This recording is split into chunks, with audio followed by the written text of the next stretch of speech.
തന്നെ മുന്നോട്ട് പോകാം. വലിയ പ്രവൃത്തികളാൽ സ്വർഗം നിറയ്ക്കുന്നല്ലോ. വൻ കാര്യങ്ങളെ കർത്താവ് ചെയ്യുന്നല്ലോ. നമുക്ക് വിശ്വാസത്തോടെ പ്രാർത്ഥനയോടെ ദൈവസന്നിധിയിൽ നിന്ന് മുന്നോട്ട് പോകാം. സ്വർഗത്തിലെ ദൈവം നമ്മളെ എല്ലാ മേഖലയിലും ഇന്ന് സഹായിക്കുന്നല്ലോ. വലിയ കൃപകളാൽ സ്വർഗം നമ്മളെ നിറയ്ക്കും. വൻ കാര്യങ്ങളെ കർത്താവ് ചെയ്യുവാൻ ഇടയായിത്തീരും. വലിയ നന്മകളാൽ സ്വർഗത്തിലെ ദൈവം ഇടയാക്കും. ഇത് അത്ഭുതത്തിന്റെ സമയമാണ്. ദൈവപ്രവൃത്തികൾ നമ്മുടെ ജീവിതത്തിൽ ഒരുക്കുന്ന സമയമാണ്.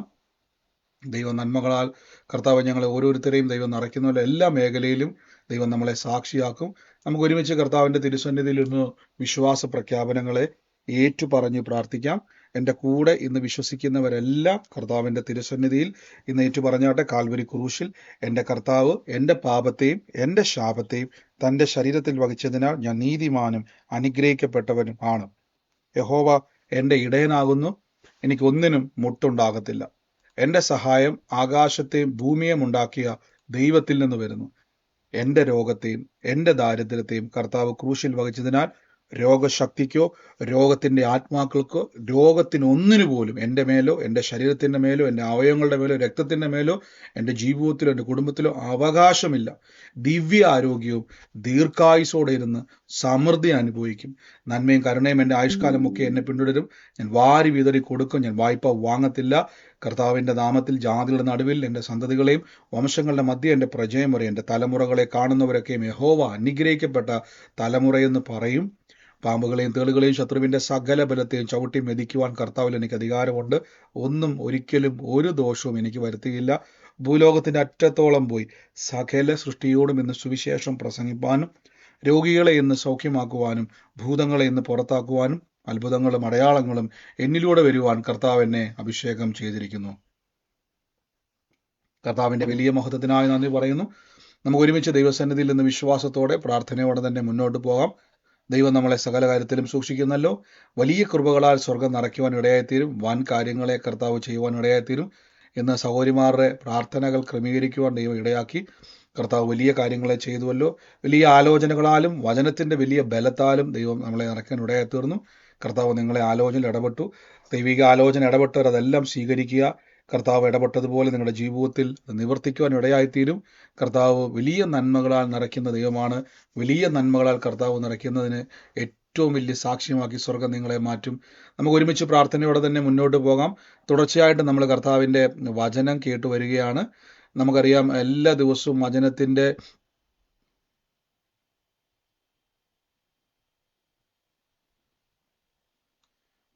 വലിയ മർമ്മങ്ങളാൽ കർത്താവ് നമ്മളെ നിറയ്ക്കുന്നല്ലോ. ഈ ദിവസങ്ങളിൽ സ്വർഗത്തിലെ ദൈവം നമ്മളെ സഹായിക്കട്ടെ. ദൈവത്തിൻ്റെ കൃപ നമ്മുടെ കൂടെ ഇരിക്കുമാറാകട്ടെ. ഇന്നലെ കേട്ട വചന ചിന്ത ഓർമ്മയുള്ള ആരെങ്കിലും ഉണ്ടെങ്കിൽ ഒന്ന് പറഞ്ഞാട്ടെ. ദൈവത്തിനും മനുഷ്യർക്കും ഇടയിൽ ഒരേ ഒരു മധ്യസ്ഥനേ ഉള്ളൂ, കർത്താവായ യേശു.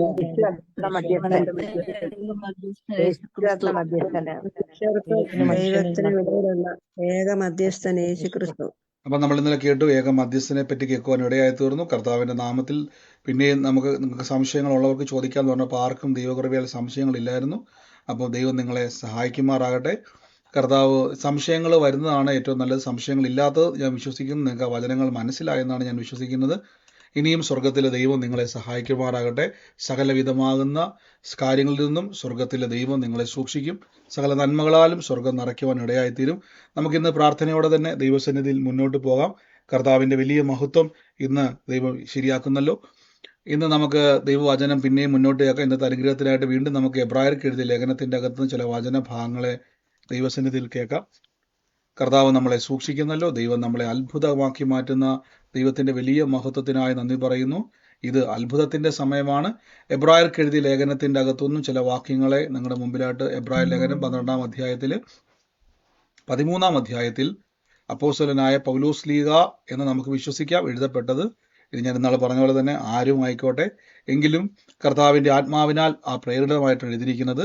കർത്താവ് നമ്മളെ സഹായിക്കുന്നു. ദൈവം നമ്മളെ ഇടപെടുന്നതിന് നന്ദി പറയുന്നു. യേശുവിന് ബോക്സിലുണ്ട്. 13-ാം വാക്യത്തിൽ ഇങ്ങനെ പറഞ്ഞിരിക്കുന്നത്, സഹോദര പ്രീതി നിലനിൽക്കട്ടെ, അതിഥി സൽക്കാരം മറക്കരുത്, അതിനാൽ ചിലർ അറിയാതെ ദൂതന്മാരെ സൽക്കരിച്ചുവല്ലോ. ഇവിടെ അപ്പോസ്തലൻ എഴുതിയിരിക്കുവാണ്. എബ്രായ ലേഖനം 13-ാം അധ്യായത്തിൽ പറയുകയാണ്, സഹോദര പ്രീതി നിലനിൽക്കട്ടെ, അതിഥി സൽക്കാരം മറക്കരുത്, അതിനാലല്ലോ ചിലർ ദൂതന്മാരെ എന്ത് ചെയ്തത്? സൽക്കരിച്ചുവല്ലോ. അപ്പൊ ഇവിടെ നിങ്ങൾ ഈ വാക്യം നോക്കിയാൽ മതി. ആദ്യത്തെ വാക്യം പറയുന്നു, സഹോദര പ്രീതി അതിഥി സൽക്കാരം മറക്കരുത്. വിശ്വാസ ജീവിതത്തിൽ എപ്പോഴും നമ്മൾ പറയുന്നതാണ്, നമുക്ക് ശത്രുക്കളില്ല. നമുക്ക് ശത്രുക്കളില്ല എന്നല്ല, നമുക്ക് നമ്മുടെ ശത്രു മനുഷ്യരല്ല. നമുക്ക് പോരാട്ടമുള്ളത് ജഡരക്തങ്ങളോടല്ല, വാഴ്ചകളോടും അധികാരങ്ങളോടും സ്വർലോകത്തിലെ ദുഷ്ടാത്മ സേനയോടും അത്രയെന്ന് ബൈബിൾ പറയുന്നു. ഇവിടെ നിങ്ങൾ നോക്കിയാൽ മതി, ദൂതന്മാരെ സൽക്കരിച്ച്, നമുക്കറിയാം അബ്രഹാം പിതാവ് എന്ത് ചെയ്തു? ദൂതന്മാരെ സൽക്കരിച്ചിട്ടുണ്ട്. അത് മാത്രമല്ല, പലയിടങ്ങളിലും ദൂതന്മാരുടെ ഇടപെടലുകളെ നമുക്ക് ബൈബിളിൽ കാണാൻ പറ്റും. ഇനി അതിന്റെ 3-ാമത്തെ വാക്യത്തിൽ പറയുന്നു, നിങ്ങൾ തടവുകാർ എന്നതുപോലെ തടവുകാരെയും നിങ്ങളുടെ ശരീരത്തിൽ ഇരിക്കുന്നവരാകിയാൽ കഷ്ടമനുഭവിക്കുന്നവരെ ഓർത്തുകൊള്ളുവിൻ. വിവാഹം എല്ലാവർക്കും മാന്യവും കിടക്ക നിർമ്മലവുമായിരിക്കട്ടെ, എന്നാൽ ദുർനടപ്പുകാരെയും വ്യഭിചാരികളെയും ദൈവം വിധിക്കും. അപ്പൊ ഇവിടെ ഞാൻ ആദ്യം പറഞ്ഞല്ലോ, എബ്രായർക്ക് എഴുതിയ ലേഖനം അന്നത്തെ കാലഘട്ടത്തിൽ യഹൂദന്മാരുടെ ഇടയിൽ നിന്നും യേശുക്രിസ്തുവിലേക്ക് വന്ന വലിയൊരു കൂട്ടം ആളുകൾ. എന്നാൽ കുറെ കഴിഞ്ഞപ്പോഴേക്കും അവരെ കലക്കാൻ വേണ്ടി ചില ആൾക്കാർ വന്നിട്ട് പറഞ്ഞു, യേശു അല്ല ഒറിജിനൽ മശിഹ, യേശു അല്ല യഥാർത്ഥ രക്ഷകൻ എന്ന് പറഞ്ഞുകൊണ്ട് അവരുടെ ഇടയിൽ അവരെ കലക്കി. പിന്നെയും അവരെ എന്ത് ചെയ്തു?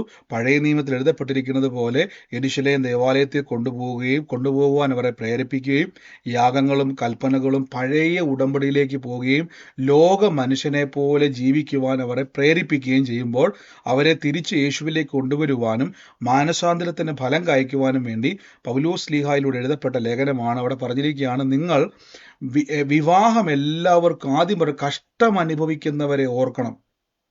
വിവാഹം എല്ലാവർക്കും മാന്യവും കിടക്ക നിർമ്മലവുമായിരിക്കട്ടെ, എന്നാൽ ദുർനടപ്പുകാരെയും വ്യഭിചാരികളെയും ദൈവം വിധിക്കും. അപ്പൊ ഇവിടെ ആദ്യം വിവാഹ ബന്ധങ്ങളിൽ നിന്ന് അവർക്ക് എന്തുണ്ടായി? വിള്ളലുകൾ ഉണ്ടായി. തെറ്റായ ബന്ധങ്ങളിലേക്ക് അവർ പോയി. അവരുടെ ജീവിതത്തിൽ എന്ത് ചെയ്തു? ഒത്തിരി പിന്മാറ്റ അവസ്ഥയിലേക്ക് അവർ പോയി, ദുർനടപ്പിലേക്ക് അവർ പോയി, വ്യഭിചാരത്തിലേക്ക് അവർ പോയി. അപ്പൊ ബൈബിൾ പറയുന്നു, ദൈവം അവരെ വിധിക്കും. അടുത്ത വാക്യത്തിൽ പറയുന്നു, നിങ്ങളുടെ നടപ്പ് ദ്രവ്യാഗ്രഹമില്ലാതിരിക്കട്ടെ, ഉള്ളതുകൊണ്ട് തൃപ്തിപ്പെടുവിൻ, ഞാൻ എന്നെ ഒരു നാളും കൈവിടുകയില്ല, ഉപേക്ഷിക്കുകയില്ല എന്ന് അരുളി ചെയ്യുന്നു. പിന്നെയും ഒത്തിരി തെറ്റിദ്ധരിക്കപ്പെട്ട ഒരു വാക്യമാണ്. അടുത്ത വാക്യം കൂടെ വായിച്ചിട്ട് ഞാൻ വരാം. ആകയാൽ കർത്താവ് എനിക്ക് തുണ, ഞാൻ പേടിക്കുകയില്ല, മനുഷ്യൻ എന്നോട് എന്ത് ചെയ്യും എന്ന് നമുക്ക് ധൈര്യത്തോടെ പറയാം എന്ന് ബൈബിളിൽ വാക്യമുണ്ട്. അപ്പോൾ 2-3 കാര്യങ്ങൾ നിങ്ങളിവിടെ കേട്ടു. നമ്മുടെ ജീവിതത്തിൽ പാലിക്കേണ്ട ചില കാര്യങ്ങളുണ്ട്. നിങ്ങൾ ഓർത്തോണം, വിശ്വാസ ജീവിതം എന്ന് പറയുന്നത് കുത്തഴിഞ്ഞൊരു പുസ്തകമല്ല. വളരെ ക്രിസ്തുയേശുവിന്റെ സാക്ഷ്യമായിട്ട് ജീവിക്കേണ്ടവരാണ് നമ്മൾ. നമുക്ക് സാക്ഷ്യമുണ്ടല്ലേ? ദൈവത്തിന്റെ സാക്ഷികളാണ് നിങ്ങൾ. നിങ്ങളുടെ ജീവിതത്തിൽ ഏതെങ്കിലുമൊക്കെ ഒറ്റപ്പെട്ട, ഇനിയിപ്പോൾ ചിലർ ചിന്തിക്കും, ബ്രദറെ ഇന്നയാള് സഹായിച്ചില്ലെങ്കിൽ അതുകൊണ്ട് എനിക്ക് അവരെ പ്രീതിപ്പെടുത്താതിരിക്കാൻ പറ്റത്തില്ല, അവരെ ഞാൻ ദൈവസന്നിധിയിൽ വിശ്വസിക്കുന്നുണ്ടെങ്കിൽ പോലും എനിക്ക് അവരെ ഇല്ലാതെ എനിക്ക് ജീവിക്കാൻ കഴിയത്തില്ല, അവരില്ല എന്ന് പറഞ്ഞാൽ അവരുടെ സഹായം ഉള്ളത് കൊണ്ടാണ് ഞാൻ നിൽക്കുന്നത്, അതുകൊണ്ട് പലപ്പോഴും എനിക്ക് കർത്താവിന്റെ വിശ്വാസം നിലനിൽക്കാൻ കഴിയത്തില്ല. അല്ല, ഞാൻ എപ്പോഴും പറഞ്ഞില്ലേ, കോംപ്രമൈസ് ചെയ്യരുത്. ഒരു വഴി അടഞ്ഞാൽ 7 വഴി തുറക്കും. ഒരാൾ നിങ്ങളെ സഹായിക്കുന്ന വ്യക്തി നാളെ നിങ്ങളുടെ മുമ്പിൽ വഴി അടഞ്ഞാൽ ദൈവം വേറെ വഴി തുറക്കും. അതുകൊണ്ട് നിങ്ങൾ എന്ത് ചെയ്യേണ്ട, ആരെയും നിങ്ങളുടെ ജീവിതത്തിൽ ഒരു മനുഷ്യനെയും ആശ്രയിച്ച് ജീവിക്കുന്നവരാകരുത്. ഒരു മനുഷ്യനെയും ഇന്നയാൾ എനിക്ക് സഹായമുണ്ട്, ഇന്നോരൊക്കെ എനിക്കുണ്ട് എന്ന് പറഞ്ഞ് നിങ്ങൾ എന്ത് ചെയ്യരുത്, അതിൽ സന്തോഷിച്ച് ജീവിച്ചു കഴിഞ്ഞാൽ ഒറ്റപ്പെട്ടു പോകും. ഒറ്റപ്പെടാൻ സാധ്യതയുണ്ട്. ലോകത്തിന്റെ കിടപ്പ് അങ്ങനെയാണ്. പെറ്റമ്മ മറന്നാൽ ഇപ്പൊ മറക്കാൻ സാധ്യതയുണ്ട്. പല വാർത്തകളും നമ്മളിപ്പോൾ ലോകത്തിൽ കേൾക്കുന്നുണ്ടല്ലോ. നമുക്ക് ചിന്തിക്കാൻ പോലും കഴിയാത്ത രീതിയിൽ, മനുഷ്യ മനസ്സിന് അക്സെപ്റ്റ് ചെയ്യാൻ പോലും കഴിയാത്ത രീതിയിലുള്ള പല വാർത്തകൾ നമ്മൾ കേൾക്കുന്നു. ഇനി 5-ാമത്തെ വാക്യത്തിൽ പറയും, നിങ്ങളുടെ നടപ്പ് ദ്രവ്യാഗ്രഹമില്ലാതെ. ഇത് പറയുമ്പോഴാണ് പല ആൾക്കാരും പറയുന്നത്, നമ്മൾ അനുഗ്രഹം കിട്ടുമെന്നും നന്മ കിട്ടുമെന്നും പറയുമ്പോൾ ദ്രവ്യാഗ്രഹം എന്ന് പറയും. അടുത്ത വാക്യത്തിൽ പറയുന്നു, ഉള്ളത് കൊണ്ട് തൃപ്തിപ്പെടും. ഇവിടെ നിങ്ങൾ നോക്കിക്കോണം, പൗലോസ് ലീഗ പറഞ്ഞു വരുന്ന 2 രീതിയിൽ പൗലോസ് ലീഗ പറഞ്ഞു. ഒന്ന്, സുവിശേഷ നിമിത്തം പൗലോസ് ലീഗ മറ്റു ഭാഗത്ത് പറയുന്നുണ്ട്, ഞാൻ താഴ്ചയിലിരിപ്പാനും ഉയർച്ചയിലിരിപ്പാനും സമൃദ്ധിയിലിരിക്കാനും പട്ടിണിയിലിരിക്കുവാനും എനിക്കറിയാം. അപ്പൊ ഇത് കേൾക്കുമ്പോൾ നിങ്ങൾ ചിന്തിക്കും, കർത്താവ് പൗലോസ് ലീഹായ്ക്ക് പട്ടിണി കൊടുത്തുവെന്നും പൗലോസ് ലീഹായ്ക്ക് ഇപ്പൊ ലഭിച്ചത് കൊണ്ട് പൗലോസ് ലീഹായ്ക്ക് അത് മതി എന്നൊരു ചിന്തയല്ല. യഥാർത്ഥത്തിൽ സുവിശേഷ യാത്രയുമായി ഇത് രണ്ടാണ്. ഈ പറയുന്ന എബ്രായ ലേഖനവും സുവിശേഷം, അതായത് കൊരിന്ത്യ ലേഖനത്തിൽ പറഞ്ഞിരിക്കുന്നത് തമ്മിൽ രണ്ടാണ്. അപ്പൊ അവിടെ പറഞ്ഞിരിക്കുന്നു പൗലോസ് ലീഗ, ഞാൻ ഫിലിപ്പിയ ലേഖനത്തിൽ പറഞ്ഞിരിക്കുന്നു, ഞാൻ താഴ്ചയിലിരിക്കുവാനും ഉയർച്ചയിലിരിക്കുവാനും എനിക്കറിയാം, പട്ടിണിയിലിരിക്കുവാനും സമൃദ്ധിയിലിരിക്കുവാനും എനിക്കറിയാം. അപ്പം ഉദാഹരണം പറയാം, ഞാനിപ്പോൾ കൊല്ലത്ത് മീറ്റിങ്ങിന് വന്നു. നമ്മൾ ഇന്നത്തെ പോലത്തെ കാലഘട്ടമല്ല, പഴയ ഒരു 100 വർഷം പുറകോട്ടാന്ന് വിചാരിച്ചു. ഞങ്ങൾ വന്ന സമയത്ത് ഞങ്ങൾ സഹോദരന്മാരെല്ലാം തലേദിവസം ഞങ്ങളിവിടെ ഹോട്ടൽ ബുക്ക് ചെയ്തു. നമ്മുടെ ക്യാമറയും വർഷിപ്പ് ടീമും എല്ലാ സഹോദരന്മാരും എല്ലാവരും ഉൾപ്പെടെ എന്ത് ചെയ്തു, നമ്മൾ ഹോട്ടലുകളിലും അവിടെയുള്ള ലോഡ്ജുകളിലും ഒക്കെ നമ്മൾ രാത്രി വന്ന് ഞങ്ങൾ സ്റ്റേ ചെയ്തു. എന്നിട്ട് പിറ്റേ ദിവസം നമ്മളവിടെ നിന്ന് ഒരുങ്ങി ഫ്രഷ് ആയിട്ട് പ്രാർത്ഥന വെച്ചു. അവിടെ നിന്ന് എല്ലാ സ്ഥലത്തും അങ്ങനെയായിരുന്നു. എല്ലായിടത്തും തലേദിവസങ്ങളിൽ വന്ന് തന്നെ സ്റ്റേ ചെയ്യുമായിരുന്നു. ചിലയിടങ്ങളിൽ നേരെ അങ്ങ് പോകുമായിരുന്നു. അപ്പം ആ കാലഘട്ടത്തിൽ ഞങ്ങൾ എന്ത് ചെയ്തു, ഹോട്ടലിൽ നിന്ന് ആഹാരം കഴിച്ചു, തിരിച്ച് പ്രാർത്ഥനയ്ക്ക് വന്നു. അപ്പോൾ പൗലോസ്ലീഹയുടെ കാലഘട്ടത്തിൽ അന്ന് നല്ല റൂമില്ല, ഇതേപോലെ ലോഡ്ജുകളില്ല, താമസിക്കാൻ സൗകര്യമില്ല. അന്നത്തെ കാലത്ത് ആരും ഭവനം കൊടുക്കത്തില്ല. രാത്രിയിലൊക്കെയാണ് വരും. അപ്പോൾ പലയിടങ്ങളിൽ ചെല്ലുമ്പോൾ ചില വീട്ടിൽ ചെന്നപ്പോൾ താമസിക്കേണ്ടി വരും. ചിലപ്പോൾ ആ വീട്ടിൽ നല്ല ആഹാരം കിട്ടത്തില്ല. അവിടെ ചെല്ലുമ്പോൾ ചിലപ്പോൾ ആഹാരം കാണത്തില്ല. ചിലപ്പം എന്താ പറയുന്നത്, നമ്മുടെ ഒരു നാട്ടുഭാഷയിൽ പറഞ്ഞാൽ കഞ്ഞിക്കവർ വെള്ളം ഒഴിച്ച് കാണും, കറിയൊന്നും കാണത്തില്ലായിരിക്കാം. അപ്പം അതുകൊണ്ട് പൗലോസ് പറയുകയാണ്, ഞാൻ ചില സമയത്ത് ഭവനത്തിൽ ഫുഡ് കാണത്തില്ല. ചിലപ്പോൾ അദ്ദേഹം യാത്ര ചെയ്ത് ക്ഷീണിച്ച് ചെല്ലുന്ന സ്ഥലത്ത് കിടന്നുറങ്ങേണ്ടി വരും, സുവിശേഷ നിമിത്തമാണ്. അതുകൊണ്ട് പൗലോസ് പറഞ്ഞു, ഞാൻ പട്ടിണിയിലിരിക്കുവാനും ഞാൻ സമൃദ്ധിയിലിരിക്കുവാനും എനിക്കിപ്പോൾ അറിയാം. കാര്യം പല യാത്രകൾ അദ്ദേഹത്തെ പഠിപ്പിച്ചു. എന്നാൽ ഇവിടെ പറയുന്നതാണ്, ദ്രവ്യാഗ്രഹമില്ലാതിരിക്കട്ടെ, ഉള്ളത് കൊണ്ട് തൃപ്തിപ്പെടുവാൻ. ഇവിടെ ഇതിൻ്റെ അർത്ഥം എന്ന് പറഞ്ഞാൽ, നിങ്ങൾക്കിപ്പം ജീവിതത്തിൻ്റെ അകത്ത് ആകെ ഒരു നേരം ആഹാരം കഴിക്കാനുള്ളൂ, ആകെ രാവിലെ കഴിക്കാനേ ആഹാരം എനിക്കുള്ളൂ. അപ്പം കർത്താവ് എനിക്ക് ഒരു നേരം ആഹാരം തന്നു, ഉള്ളത് കൊണ്ട് ഞാൻ തൃപ്തിപ്പെടുന്നു, എനിക്കിനിയിപ്പോൾ ഇല്ലേലും കുഴപ്പമില്ല എന്നല്ല. ഇവിടെ നിങ്ങൾ ഉള്ളത് എന്ന് പറഞ്ഞാൽ അതിൻ്റെ അർത്ഥം നിങ്ങൾക്ക് ഒത്തിരി ഉണ്ട്. ബൈബിൾ പ്രകാരം, എബ്രായ ലേഖന പ്രകാരം ബൈബിൾ പറയുന്നു നിങ്ങൾക്ക് ഒത്തിരി ഉണ്ട്, ഉള്ളത് കൊണ്ട്. അതെന്താ അങ്ങനെ പറയാൻ കാരണം എന്ന് പറഞ്ഞു കഴിഞ്ഞാൽ, തൊട്ടുമുളുത്ത വാക്യങ്ങളും താഴെയുള്ള വാക്യങ്ങളും നോക്കിക്കോണം. വിവാഹം മാന്യവും കിടക്ക നിർമ്മലവുമായിരിക്കട്ടെ, എന്നാൽ ദുർനടപ്പും വ്യഭിചാരിയും ദൈവം വിധിക്കും. അപ്പം ഇവരെന്ത് ചെയ്യുന്നു, പല കാര്യങ്ങളിൽ ദൈവഹിതമല്ലാത്ത പല കാര്യങ്ങളിൽ അവരെന്ത് ചെയ്യുന്നു, ഇൻവോൾവ് ചെയ്യുന്നു. പല കാര്യങ്ങളിൽ അവർ ഇൻവോൾവ് ചെയ്യുന്നു. പല കാര്യങ്ങളിൽ അവരെന്ത് ചെയ്യുന്നു, ആവശ്യമില്ലാത്ത രീതിയിലൊക്കെ അവർ പെരുമാറുകയും ദൈവഹിതമല്ലാത്ത, ഇപ്പം ഞാൻ കൂടെ പറഞ്ഞു, ആരുടെയും പറ്റിച്ചും നിങ്ങൾ ഒരിക്കലും എന്ത് ചെയ്യരുത്, ഒരു നന്മയും വാങ്ങിക്കുന്നവരാകരുത്. ഒരു മനുഷ്യനെ ഉപദ്രവിച്ചുകൊണ്ട്, ഇപ്പം നിങ്ങൾ ബിസിനസ് ചെയ്യുക, അപ്പോൾ ആരെങ്കിലും പറയുക ബിസിനസ് ചെയ്യുമല്ലേ, ഇച്ചിരി കള്ളത്തരം കാണിച്ചാലും നമുക്ക് ലാഭം ഉണ്ടാക്കിയാൽ പോരെ. അതുകൊണ്ടാണ് ദ്രവ്യാഗ്രഹം പറഞ്ഞേക്കുന്നത്. ദ്രവ്യാഗ്രഹം എന്ന് പറഞ്ഞാൽ എനിക്ക് അനുഗ്രഹം കിട്ടുന്നത് കൊണ്ടല്ല അവിടെ പറഞ്ഞേക്കുന്നത്. ദ്രവ്യാഗ്രഹം, അതായത് നന്മയുടെ പുറകെ പോവുക. എങ്ങനെയെങ്കിലും എനിക്ക് ആരെ കൊന്നിട്ടാണല്ലോ എനിക്ക് പൈസ കിട്ടിയാൽ മതി, അങ്ങനെയല്ല. ദൈവം എന്നെ അനുഗ്രഹിക്കും. ബൈബിളൊരു വാക്യമുണ്ട്, കഠിനാധ്വാനത്താൽ ഒന്നും ലഭിക്കുന്നില്ല, ദൈവത്തിന്റെ ഭക്തന്മാർക്ക് അവൻ ഉറക്കത്തിൽ കൊടുക്കുന്നു. അപ്പോൾ ദൈവം എനിക്ക് വേണ്ടി ഒരുക്കി വെച്ചിരിക്കുന്നു. ഉദാഹരണം ഞാൻ പെട്ടെന്ന് മനസ്സിലാക്കാൻ വേണ്ടി പറയാം.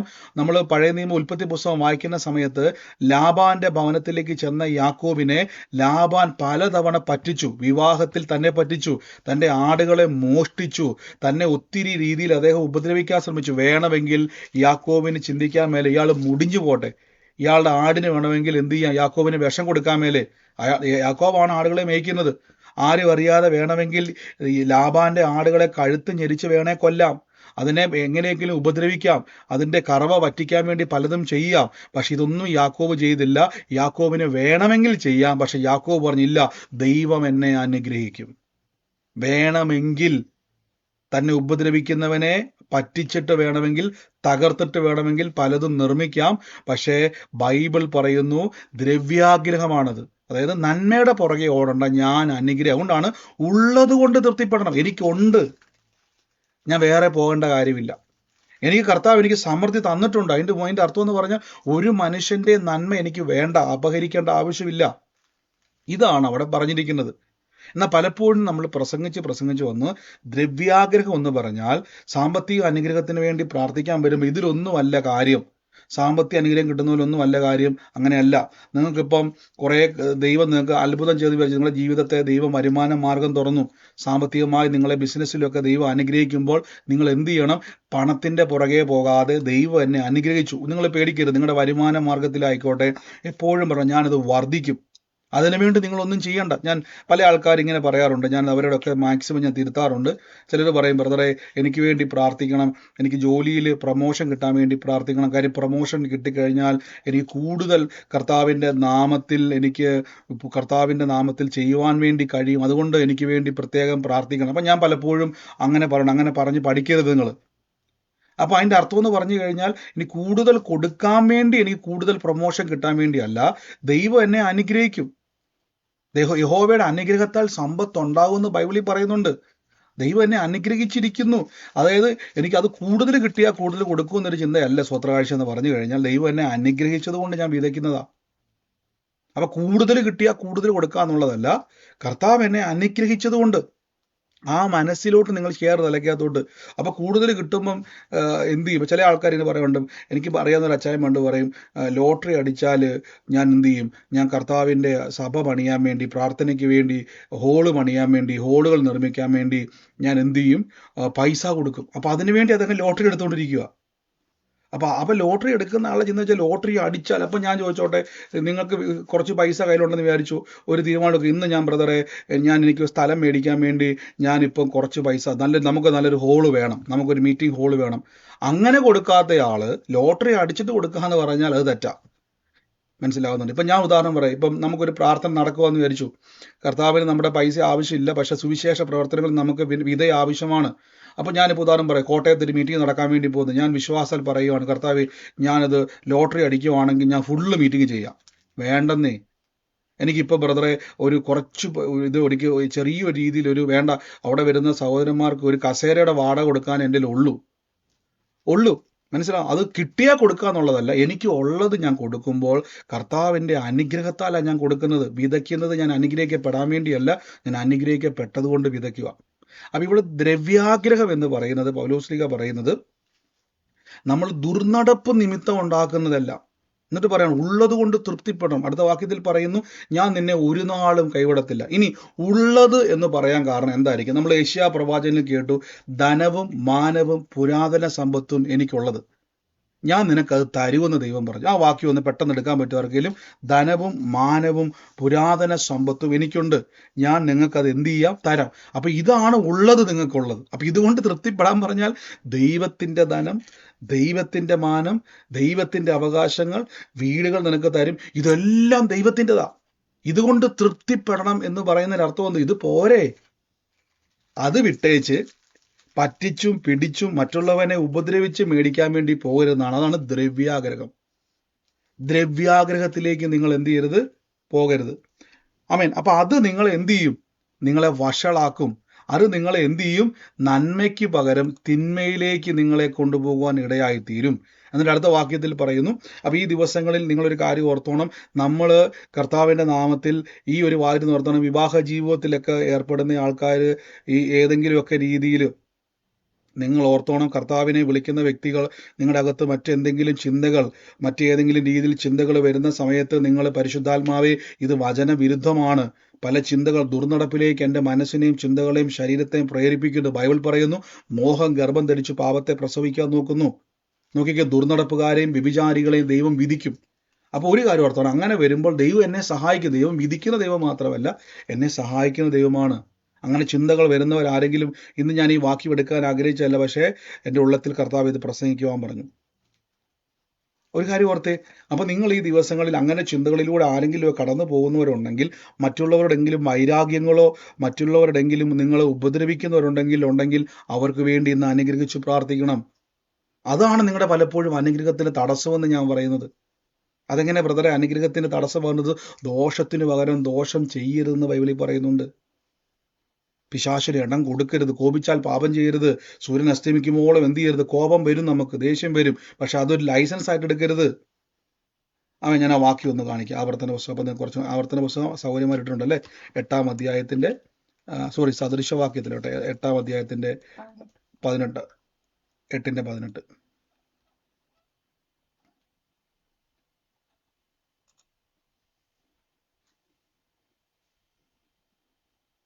സദൃശവാക്യം ഒന്ന് പ്ലേ ചെയ്തോട്ടെ.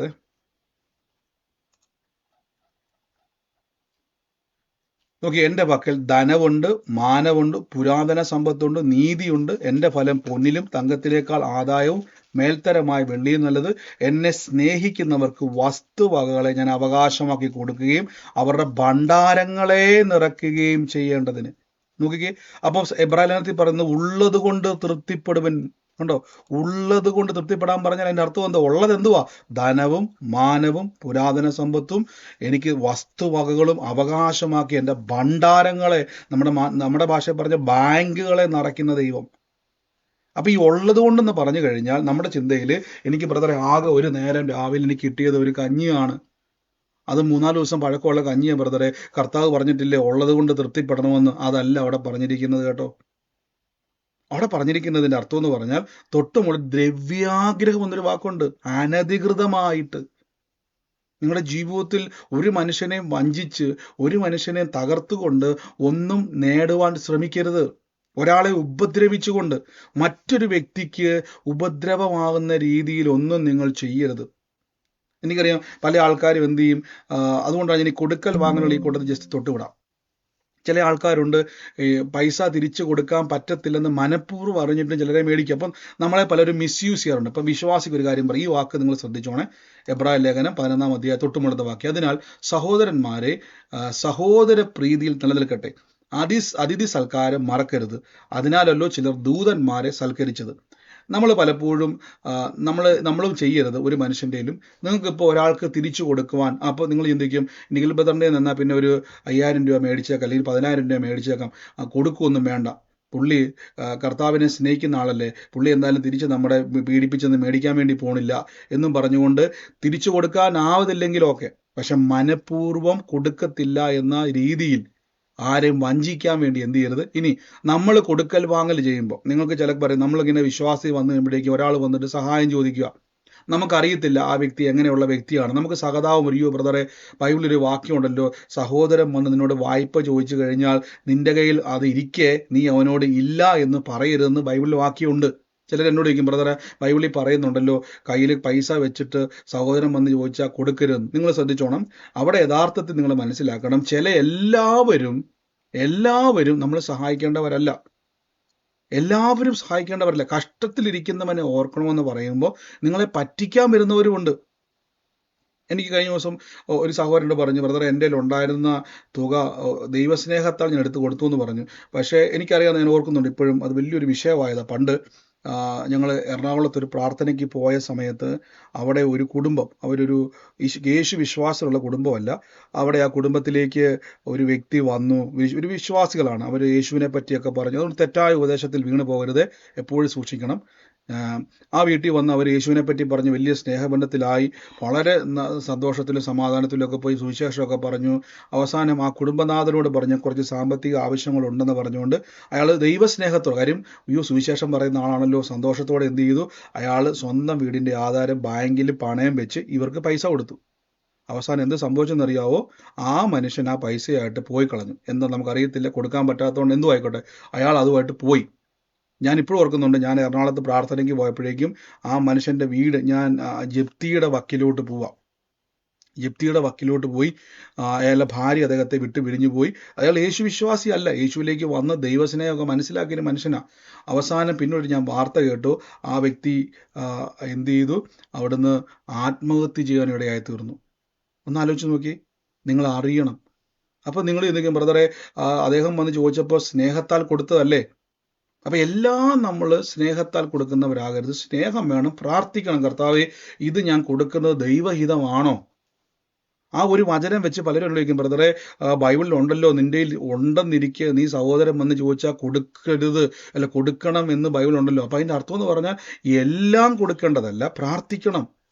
ഇതിൻ്റെ അകത്ത് കുരുക്കുകളുണ്ട്, നമ്മളെ മിസ്യൂസ് ചെയ്യുന്നവരുമുണ്ട്. നിങ്ങളും അങ്ങനെ ചെയ്യുന്നവരും ആകരുത്, നിങ്ങളെ ചെയ്യുന്നവരെ തിരിച്ചറിയണം. അതിനുവേണ്ടി നിങ്ങൾ കർത്താവേ എനിക്കൊരു സൈൻ തരണം, ഇത് മനസ്സിലാക്കുവാൻ കൃപ തരണം. അതെങ്ങനെയെന്ന് ചോദിച്ചാൽ നിങ്ങൾ പ്രാർത്ഥിക്കണം, ദൈവം തരും. അത് മനസ്സിലാക്കാനുള്ള കൃപ എനിക്ക് തരണം. പലരുടെയും സാമ്പത്തിക വഴികൾ അടഞ്ഞു പോയതിൻ്റെ പിന്നിലെ കാരണം ദൈവം അടച്ചതല്ല, ഇതേപോലെയുള്ള കുരുക്കുകളുണ്ട്. സാമ്പത്തിക കുരുക്കെന്ന് പറഞ്ഞൊരു സാധനമുണ്ട്, അറിയോ? നമ്മൾ കൊടുക്കൽ വാങ്ങലിലൂടെ നമ്മുടെ സാമ്പത്തിക നന്മകളെ അടയ്ക്കുന്നൊരു പരിപാടിയുണ്ട്. ഇങ്ങനെ ഒത്തിരി ആൾക്കാർ കൊടുത്ത് നശിച്ചു പോയവരെ എനിക്കറിയാം, കൊടുത്തിട്ട് കുരുക്കി പോയവരെ എനിക്ക് ഒത്തിരി പേരെ അറിയാം. ആ വ്യക്തി ആത്മഹത്യ ചെയ്യാൻ കാരണം ഒന്നാമത് അദ്ദേഹത്തെ നടത്തിയ സുവിശേഷത്തിൻ്റെ തെറ്റായ വ്യാഖ്യാനം കേട്ടു. പിന്നീട് ഞാൻ പറഞ്ഞല്ലോ, ഇതേ നമ്മുടെ പഠിപ്പീരുകൾ വളരെ ശ്രദ്ധിക്കണം. നമ്മൾ ചിന്തിക്കുന്നത് പോലെ നിങ്ങൾ ഇനി വരുന്ന കാലഘട്ടത്തിൽ അവിടെ യേശുണ്ട്, ഇവിടെ യേശുണ്ട്, ഇവിടെ എല്ലാ സുവിശേഷത്തിലും പോയി നിങ്ങൾ തലവെക്കരുത്. എനിക്കറിയാവുന്നൊരു സ്ഥലമുണ്ട്, ഞാൻ സ്ഥലമൊന്നും പറയുന്നില്ല.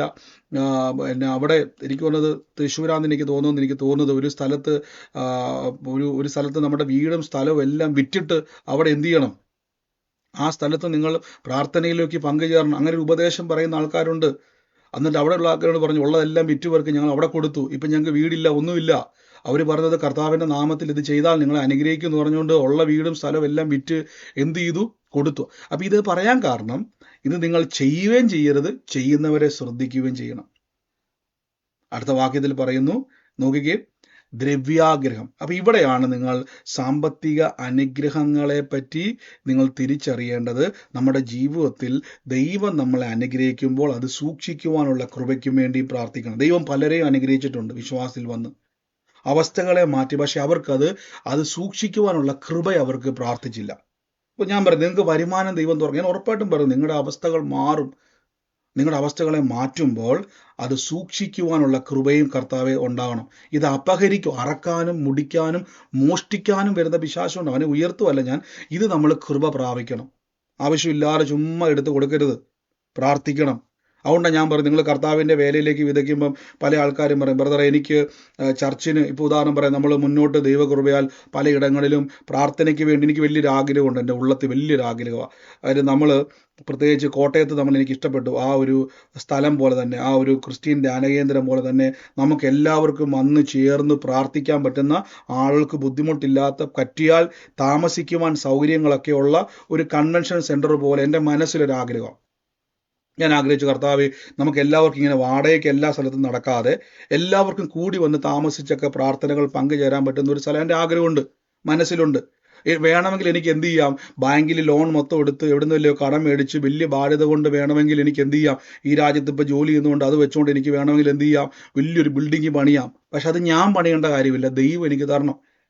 ദൈവത്താൽ അത് സംഭവിക്കണം. ഇപ്പോൾ നിങ്ങളുടെ ഉള്ളത്തിൽ തോന്നുവാണ്, ബ്രദറെ എനിക്ക് ആഗ്രഹമുണ്ട്, അങ്ങനെ ഒരു സ്ഥലത്തിന് വേണ്ടി കർത്താവിൻ്റെ നാമത്തിൽ വിതയ്ക്കുവാനും കൊടുക്കുവാനും എനിക്ക് ആഗ്രഹമുണ്ട്. അനേകർ വന്ന് പ്രാർത്ഥിക്കുന്ന സ്ഥലമാണല്ലോ, അങ്ങനെയുണ്ട്. ഇപ്പം ചെന്നൈയിൽ അതുപോലെ തന്നെ മോഹൻ സി ലാസർ എന്ന് പറഞ്ഞൊരു ദൈവദാസൻ ഇതേപോലെ പ്രാർത്ഥിച്ചു. അദ്ദേഹത്തിന് ഒരു ജപമല എന്ന് പറഞ്ഞൊരു സ്ഥലമുണ്ട് അവിടെ തമിഴ്നാട്ടിൽ, അനേകർക്ക് പേർക്ക് അറിയാം, ഏക്കർ കണക്കിന് സ്ഥലമാണ്.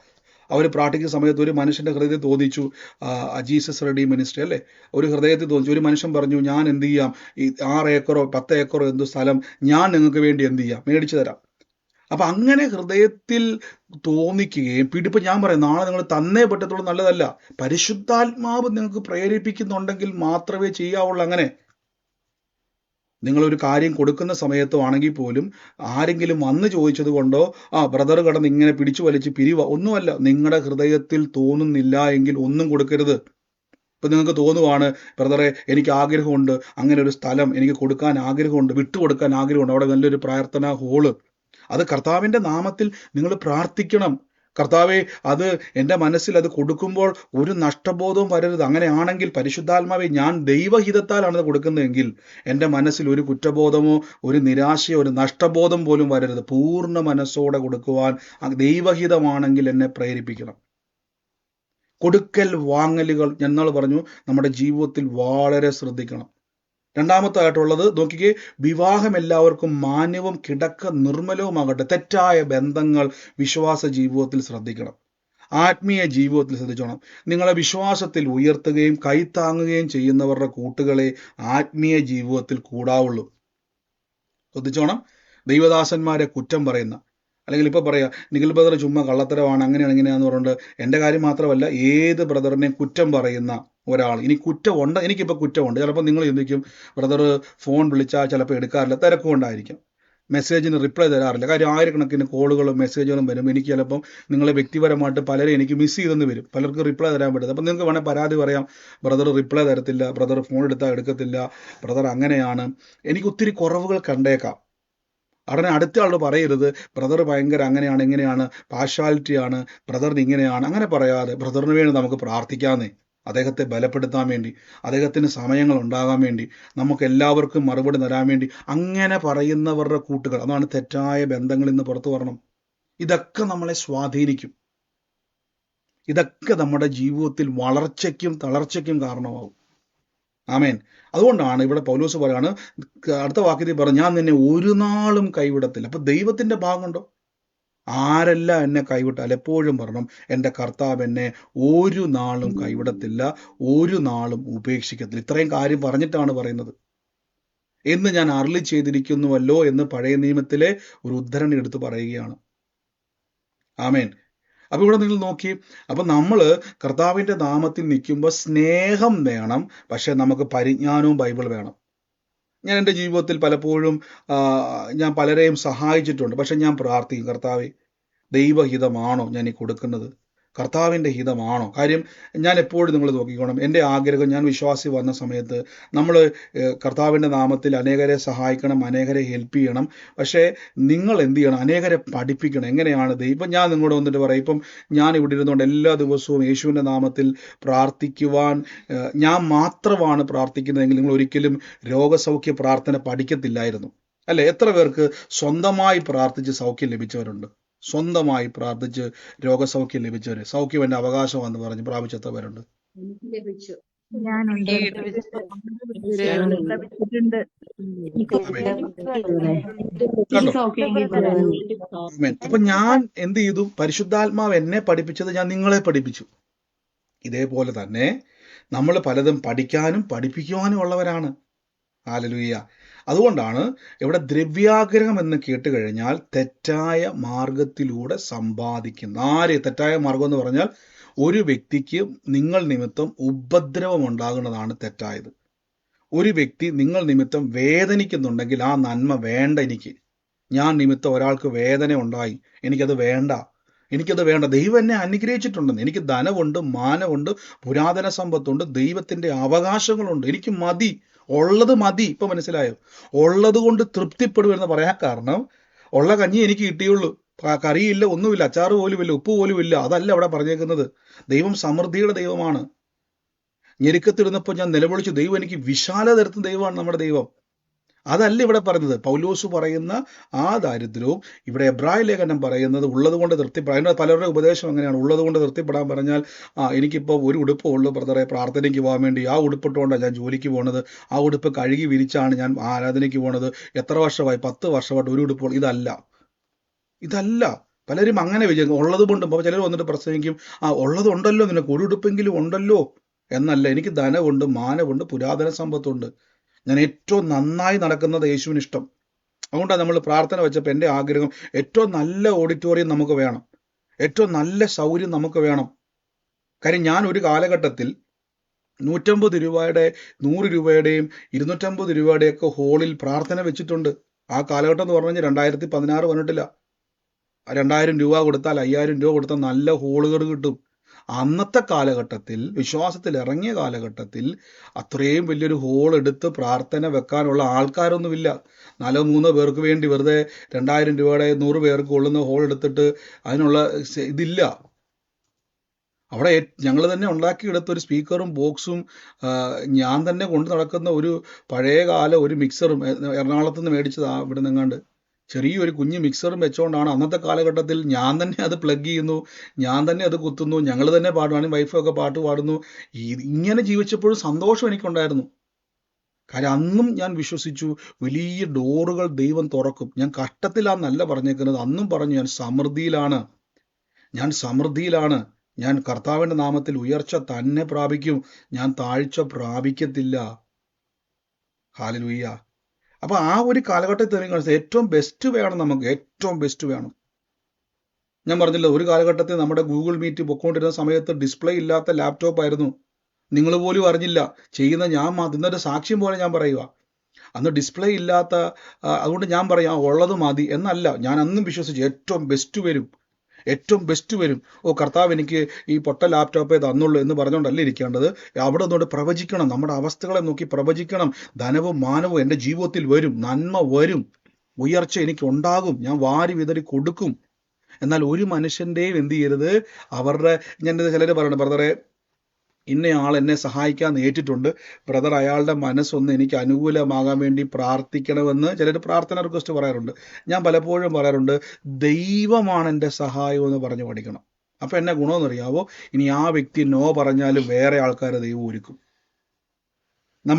എനിക്കിപ്പോൾ ഓർക്കുന്നുണ്ട്, നമ്മുടെ കൊല്ലം മീറ്റിംഗ് കാര്യത്തിൻ്റെ എത്തുന്ന സമയത്ത് വന്നപ്പോഴേക്കും ഗീതാ സിസ്റ്ററൊക്കെ ഹോള് തപ്പിയിട്ട് പല ഹോളുകളുടെയും പല റേറ്റുകൾ പറഞ്ഞു. നിങ്ങൾക്ക് അതിൻ്റെ റേറ്റുകളൊക്കെ നമ്മൾ പറഞ്ഞു. അപ്പോൾ ഞാൻ അതിൻ്റെ എല്ലാം നിങ്ങളോട് ഷെയർ. ഇപ്പം ഗീതാ സിസ്റ്റർ അത് പറഞ്ഞു, അന്ന് ലൈവിൽ പറഞ്ഞു, ബ്രദറെ ഇന്നതാണ് അതിൻ്റെ വാടകകളൊക്കെ പറഞ്ഞു. ഓരോന്നിൻ്റെ വാടക പറഞ്ഞപ്പോഴേക്ക് എനിക്ക് വന്നത് US ഒരു സഹോദരി, ആ സഹോദരി ഇങ്ങനെ പറയാനിടയായി തീർന്നു, ബ്രദറെ ഞാൻ ഈ പേര് പറയാത്തത് ചിലപ്പം ചില ആൾക്കാർക്ക് കർത്താവാണ് നിങ്ങളെ കണ്ടത്, ഞാൻ ആരുടെയും പേര് പറഞ്ഞ് കൊടുത്ത ആൾക്കാരുടെ പേര് ഒരിക്കലും പറയാൻ ആഗ്രഹിക്കുന്നില്ല, കാര്യം നിങ്ങളും ദൈവമായിട്ടുള്ള ബന്ധമാണ്. അപ്പോൾ ഒരു സഹോദരി പറഞ്ഞു, ബ്രദർ അതിൻ്റെ ഫുള്ള് റെൻറ്റ് ഞാൻ കൊടുത്തോളാം, അതിൻ്റെ ഫുള്ള് കാര്യങ്ങൾ ഞാൻ എന്ത് ചെയ്തോളാം, ഞാൻ കർത്താവിൻ്റെ നാമത്തിൽ കൊടുത്തോളാം. നിങ്ങൾക്ക് മനസ്സിൽ തോന്നി കൊടുക്കുന്നതുണ്ട്, മനസ്സിൽ തോന്നി കൊടുക്കുന്നത് കൊണ്ട്. അപ്പം അതെന്താ ഗുണമെന്ന് ചോദിച്ചു കഴിഞ്ഞാൽ, അങ്ങനെ കൊടുക്കുമ്പോൾ എന്താ ഗുണമെന്ന് പറഞ്ഞു കഴിഞ്ഞാൽ, നമ്മുടെ മനസ്സിൻ്റെ അകത്തൊരു ചിന്ത, ദൈവമാണ് എനിക്ക് തന്നിരിക്കുന്നത്. ദ്രവ്യാഗ്രഹം എന്ന് പറയുന്നത് രണ്ട് കാര്യത്തിലാണ്. നമ്മൾ ഒന്നാമത് ഏറ്റവും കൂടുതൽ ആൾക്കാർ ഏറ്റവും കൂടുതൽ കൊടുക്കുന്നതാണ്, കർത്താവിൻ്റെ വേലയ്ക്ക് കൊടുത്താൽ നിന്നെ ഒത്തിരി അങ്ങ് അനുഗ്രഹിക്കും എന്ന് പഠിപ്പിക്കുന്നതിനേക്കാൾ ഏറ്റവും നല്ലത്, ദൈവം എന്നെ അനുഗ്രഹിച്ചതിൻ്റെ അകത്തുനിന്ന് ഞാൻ വിതയ്ക്കുക, അപ്പം എൻ്റെ ഉള്ളത്തിൽ വർധന ഉണ്ടാവും. അപ്പം ഞാൻ എന്ത് ചെയ്യുന്നത്, ഈ ഒന്ന് വെച്ചാൽ രണ്ടെന്ന് പറയുന്ന പോലെ പരിപാടിക്ക് ഞാൻ പോകത്തില്ല. ദൈവം എന്നെ അനുഗ്രഹിച്ചിരിക്കുന്നു, ധനവും മാനവും അതിൻ്റെ അകത്തുനിന്ന് ഞാൻ ഈ വിതയ്ക്കുന്നത്. ഹല്ലേലൂയ. അപ്പം അവിടെ നിങ്ങൾ നോക്കുക, നിങ്ങളുടെ ജീവിതത്തിൽ നിങ്ങളിപ്പോൾ ജോലി ചെയ്യുന്നൊരു വ്യക്തിയാണോ, ചെറിയ ജോലി ഉള്ളെന്ന് ഇരിക്കട്ടെ, ചെറിയ ജോലിയുള്ളൂ, അതിൻ്റെ അകത്തുനിന്ന് പ്രൊമോഷൻ ഒന്നും വരാനില്ല, അതിൻ്റെ അകത്തുനിന്ന് ഇനി ഒരു മാറ്റമില്ല, അവിടെ ഇരുന്നുകൊണ്ട് പറഞ്ഞു ഞാൻ ഇവിടെ വർദ്ധിക്കാൻ വേണ്ടി പോവാം. ഉദാഹരണം ഞാൻ പറയാം, അതിൽ പറഞ്ഞ് പ്രാർത്ഥിക്കാം. ഇതിൻ്റെ അർത്ഥം നിങ്ങൾക്ക് മനസ്സിലാകാൻ വേണ്ടി പറയാം. സമയം നോക്കിക്കോട്ടെ, സമയം കൂടിപ്പോയി. ഈ പഴയ നിയമത്തിൽ നമുക്കറിയാം, ദാനിയേലിനെ പറ്റി അറിയാം. ദാനിയേലിനെ പ്രവാസ കാലഘട്ടത്തിൽ അവരെന്ത് ചെയ്തതാണ്, യുദ്ധത്തിന് ശേഷം ഇവരെ പിടിച്ചുകൊണ്ട് വന്നതാണ്. യുദ്ധ തടവുകാരായിട്ട് ദാനിയേലിനെ മറ്റ് ചെറിയ പ്രായത്തിൽ ബാല്യത്തിൽ ഇവരെ കൊണ്ടുവന്നതാണ്. അവിടെ നെബൂഖദ്നേസറിന്റെ കാലഘട്ടത്തിൽ അവിടെ കൊണ്ടുവന്നതിന് ശേഷം അവരെ എന്ത് ചെയ്ത്, അടിമകളായിട്ട് കൊണ്ടുവന്നതാണ്. അപ്പം അടിമയെന്ന് പറഞ്ഞാൽ അവൻ്റെ ജീവിതത്തിൽ ഒരു പ്രൊമോഷൻ ഇല്ല. ആ കാലഘട്ടത്തിലെ അടിമകളെന്ന് പറഞ്ഞാൽ ഏത് ജോലിയും ചെയ്യണം, ശമ്പളം ഒന്നുമില്ല. അടിമയെന്ന് പറഞ്ഞാൽ അടിമയാണ്, അടിമയായി ജീവിക്കണം. അങ്ങനെ പിടിച്ചുകൊണ്ട് വന്നവരാണ് ദാനിയേൽ. അപ്പം ദാനിയേലിൻ്റെ ഒരു പ്രത്യേകത എന്ന് പറഞ്ഞാൽ, ബാല്യം മുതലേ ഇവർക്കൊരു പ്രത്യേകതയുണ്ട്. ചെറുപ്രായത്തിലെ ഉൽപ്പത്തി, പുറപ്പാട്, ലേവ്യ, സംഖ്യ, ആവർത്തനം, മോശ എഴുതിയ 5 പുസ്തകങ്ങൾ ഇവർക്ക് കാണാപ്പാഠം പഠിക്കണം. അപ്പം ഇവരുടെ ഉള്ളത്തിൻ്റെ അകത്ത് ഈ വചനമുണ്ട്. അതുകൊണ്ടാണ് ദാനിയേൽ പ്രവാസത്തിലേക്ക് വരുന്ന സമയത്ത് പോലും തൻ്റെ ഉള്ളത്തിൽ ദൈവത്തോട് വലിയൊരു തീക്ഷ്ണതയുണ്ടായിരുന്നു. അതിൻ്റെ കാരണം കുഞ്ഞുനാളിൽ വീണ വിത്താണത്. വചനത്തിൻ്റെ ശക്തി ഭയങ്കരമാണ്. അതുകൊണ്ടാണ് ദാനിയേൽ നെബൂഖദ്നേസറിന്റെ കൊട്ടാരത്തിൽ വന്നിട്ടും പല ആവർത്തി വിഗ്രഹത്തെ ആരാധിക്കുവാൻ പ്രേരണ ഉണ്ടായിട്ടും താൻ വിട്ടുകൊടുത്തില്ല. താൻ ഒറ്റയ്ക്കുള്ളത്, എനിക്ക് പള്ളിയില്ല, പട്ടക്കാരില്ല, കൂട്ടരില്ല, ആരുമില്ല, എങ്കിൽ പോലും താൻ ഒറ്റയ്ക്കായിരുന്നു. അവൻ വിട്ടുകൊടുത്തില്ല. തന്നെ കൊല്ലുമെന്ന് പറഞ്ഞിട്ടുള്ളിൽ താൻ കോംപ്രമൈസ് ചെയ്തില്ല. അപ്പം അവരുടെ ഉള്ളത്തിൽ ഒരു കാര്യം അറിയാം. ആവർത്തന പുസ്തകത്തിൽ പറഞ്ഞ ദൈവത്തിന്റെ ന്യായപ്രമാണത്തെ രാപ്പകൽ ധ്യാനിക്കുന്നവൻ ഭാഗ്യവാനാണ്, അവനെ ദൈവം ഉയർത്തും, അവനെ ദൈവം വർദ്ധിപ്പിക്കും.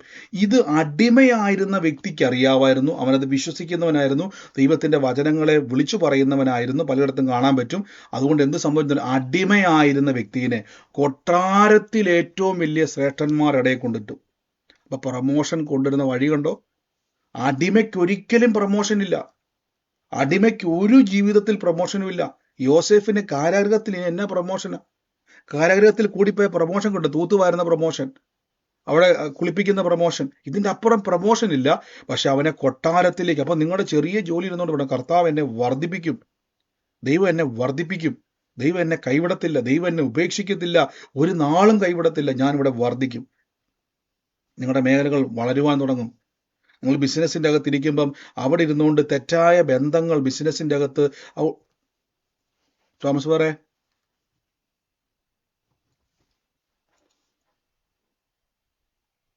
ഒരു മിനിറ്റ്. ഹലോ തോമസ് പറ, അത് ചിലർ വന്നിട്ടുണ്ട്, റിമൂവ് ചെയ്യണേ. ഓക്കെ. അനാവശ്യമായിട്ടുള്ള കാര്യം ഞാൻ പറഞ്ഞത്, ഈ ദിവസങ്ങളിലെ കർത്താവ് വലിയ വചനത്താൽ ഇടപെടുന്നുണ്ട്. അനാവശ്യമായിട്ടുള്ള ചില കാര്യങ്ങൾ ആരൊക്കെയോ ഈ ലിങ്കുകൾ തെറ്റായ രീതിയിൽ യൂസ് ചെയ്യുന്നുണ്ട്. എന്തായാലും എനിക്ക് വിഷയമില്ല. പിശാചിന്റെ പ്രവർത്തികളെ ഏത് വ്യക്തിയാണോ അതിനു വേണ്ടി പെടുന്നത്, ദൂതന്മാരവരെ വെട്ടി വീഴ്ത്തിയിരിക്കും യേശുവിൻ്റെ നാമത്തിൽ. അപ്പം ഈ ദിവസങ്ങളിൽ ആ വചനം ഞാൻ ഇപ്പോൾ പ്രാർത്ഥിച്ച് അവസാനിപ്പിക്കുകയാണ്. ഉള്ളതുകൊണ്ട് തൃപ്തിപ്പെടാൻ പറഞ്ഞാൽ അതിൻ്റെ അർത്ഥം ആകെ എനിക്ക് 1000 രൂപ ശമ്പളമുള്ളൂ, കർത്താവ് എനിക്ക് 1000 തന്നല്ലോ എന്ന് പറയണം. പക്ഷേ ഞാൻ വർദ്ധിക്കുമെന്നും പറയണം. 1000 തന്നതിന് നന്ദി എന്നും പറയണം, ഇത് ഞാൻ വർദ്ധിക്കുമെന്നും പറയണം. അപ്പോൾ ഉള്ളതെന്ന് പറഞ്ഞാൽ ധനവും മാനവും പുരാതന സമ്പത്തും ദൈവത്തിൻ്റെ അനുഗ്രഹങ്ങളും എനിക്കുണ്ട്. ചെറിയതൊന്നും അല്ല എൻ്റെ ഇരിക്കുന്നത്. എൻ്റെ കൈവശം ചെറുതല്ല, പക്ഷെ ദ്രവ്യാഗ്രഹം ഉണ്ടാകരുത്. ഒരു മനുഷ്യനെയും പറ്റിച്ച് നമുക്കൊന്നും വേണ്ട. ഒരാളുടെ നിന്നും നമ്മൾ കൊടുക്കൽ വാങ്ങലുകൾ വളരെ സൂക്ഷിക്കണം. പ്രാർത്ഥിച്ചിട്ടേ സഹായിക്കാവുള്ളൂ. ദൈവഹിതമല്ലേ കൊടുക്കരുത്. പറയണം, സഹോദരി എന്നോട് ക്ഷമിക്കണം, ഞാൻ പ്രാർത്ഥിച്ചിട്ട് എൻ്റെ മനസ്സിൽ കർത്താവ് എനിക്ക് തോന്നൽ തരുന്നില്ല. അങ്ങനെ തന്നെ പറയാൻ പഠിക്കണം. എനിക്ക് എന്നോട് ക്ഷമിക്കണം നീ. ചിലപ്പോൾ അവർ പിണങ്ങി പോയേക്കാം. അവർ ചിലപ്പോൾ പറഞ്ഞേക്കാം എനിക്ക് അയ്യോ പറ്റുന്നില്ല, അല്ലെങ്കിൽ എനിക്കത് അതിനുള്ള എൻ്റെ കയ്യിൽ ഇപ്പം എനിക്കത് പറ്റുന്നില്ല എന്ന് പറഞ്ഞാൽ അത്രയേ ഉള്ളൂ. ഒരു നോ പറയേണ്ടടുത്ത് നോ പറയണം. അല്ലാതെ നിങ്ങൾ കൊടുത്തിട്ട് കുരുക്കിലായി പോയിട്ട് ബ്രദറെ എൻ്റെ വഴി മൊത്തം പോയി, ഞാൻ അവരെ ദൈവസ്നേഹത്താൽ സഹായിച്ചതാണ്, അവരെ കാശുമായിട്ട് പോയി, ഇപ്പം എന്നെ ഞാൻ വീട് ജപ്തി നിൽക്കുവാണ്, ഞാനിപ്പോൾ വലിയ കുരുക്കിൻ്റെ അകത്തായിരിക്കുന്നത് പറഞ്ഞാൽ നിങ്ങളെ കുരുക്കിൻ്റെ അകത്ത് വീണിരിക്കുക. നിങ്ങൾ ഇത് എന്നിട്ട് പറയും ബ്രദറെ ഞാൻ ദൈവസ്നേഹത്താൽ കൊടുത്ത ശരിയാ, പക്ഷെ ദൈവസ്നേഹത്താൽ കൊടുക്കുമ്പം ദൈവഹിതമാണോ ഈ കൊടുക്കൽ എന്നുള്ളത് പ്രാർത്ഥിക്കണം. അതിന് നിങ്ങൾ പ്രേരിക്കണം. നിങ്ങളുടെ ഉള്ളത്തിൽ കർത്താവ് തരും. ഒരു പോസിറ്റീവ് സൈഡ് എനിക്ക് തരണം കർത്താവ് എന്ന് പറയണം. പോസിറ്റീവായിട്ടുള്ളൊരു സൈഡ് എനിക്ക് തരണമെന്ന് നിങ്ങൾ ദൈവസന്നിധിയിൽ പറയണം. കർത്താവ് നിങ്ങളെ അത് സഹായിക്കുവാൻ ഇടയായിത്തീരും. ദൈവം നന്മകളാൽ നിറയ്ക്കുവാൻ ഇടയായിത്തീരും. യേശുവിൻ്റെ നാമത്തിൽ ഞാൻ ബ്ലസ് ചെയ്ത് പ്രാർത്ഥിക്കുന്നപ്പാ. അസാമ്പത്തിക കുരുക്കുകൾ, ബിസിനസ്സിൽ വർധനവ് ഉണ്ടാകുന്ന സമയത്ത് പലർക്കും പറ്റുന്ന കുഴപ്പമെന്ന് പറഞ്ഞാൽ ജോലിയും കൂടി ഇട്ടേച്ച് പ്രാർത്ഥനയ്ക്ക് പോകുന്നവരുണ്ട്. പോകരുതേ. ഇതാണ് ഏറ്റവും വലിയ അപകടം. ബിസിനസ്സിലും അതുകൊണ്ട് ഞാൻ പറഞ്ഞ് അവസാനിപ്പിക്കാം. ബിസിനസ്സും ജോലിയൊക്കെ വർദ്ധിച്ചു കഴിയുമ്പോൾ നമുക്ക് തിരക്കിലാവും. തിരക്ക് കൂടുമ്പോൾ പല ആൾക്കാരും പ്രാർത്ഥന കുറയ്ക്കും. ഇന്ന് അയ്യോ ബ്രദറെ കർത്താവ് ഞാൻ അത്രയും വലിയ തിരക്കിൻ്റെ അകത്ത് നിൽക്കുകയാണ്, എനിക്ക് ദൈവം തന്ന ജോലിയാണല്ലോ. ദൈവം തന്ന ജോലി എന്ന് പറഞ്ഞാൽ ആരാധന സ്വാതന്ത്ര്യമുള്ള ജോലിയെ ദൈവം തരത്തുള്ളൂ, ഉറപ്പാണ്. ആരാധനയ്ക്ക് പോകാൻ പറ്റാത്ത രീതിയിൽ എന്തു തിരക്ക് വന്നാലും അത് ദൈവത്താലുള്ള തിരക്കല്ല കേട്ടോ. ആ വർധനവ് ദൈവത്താലല്ല.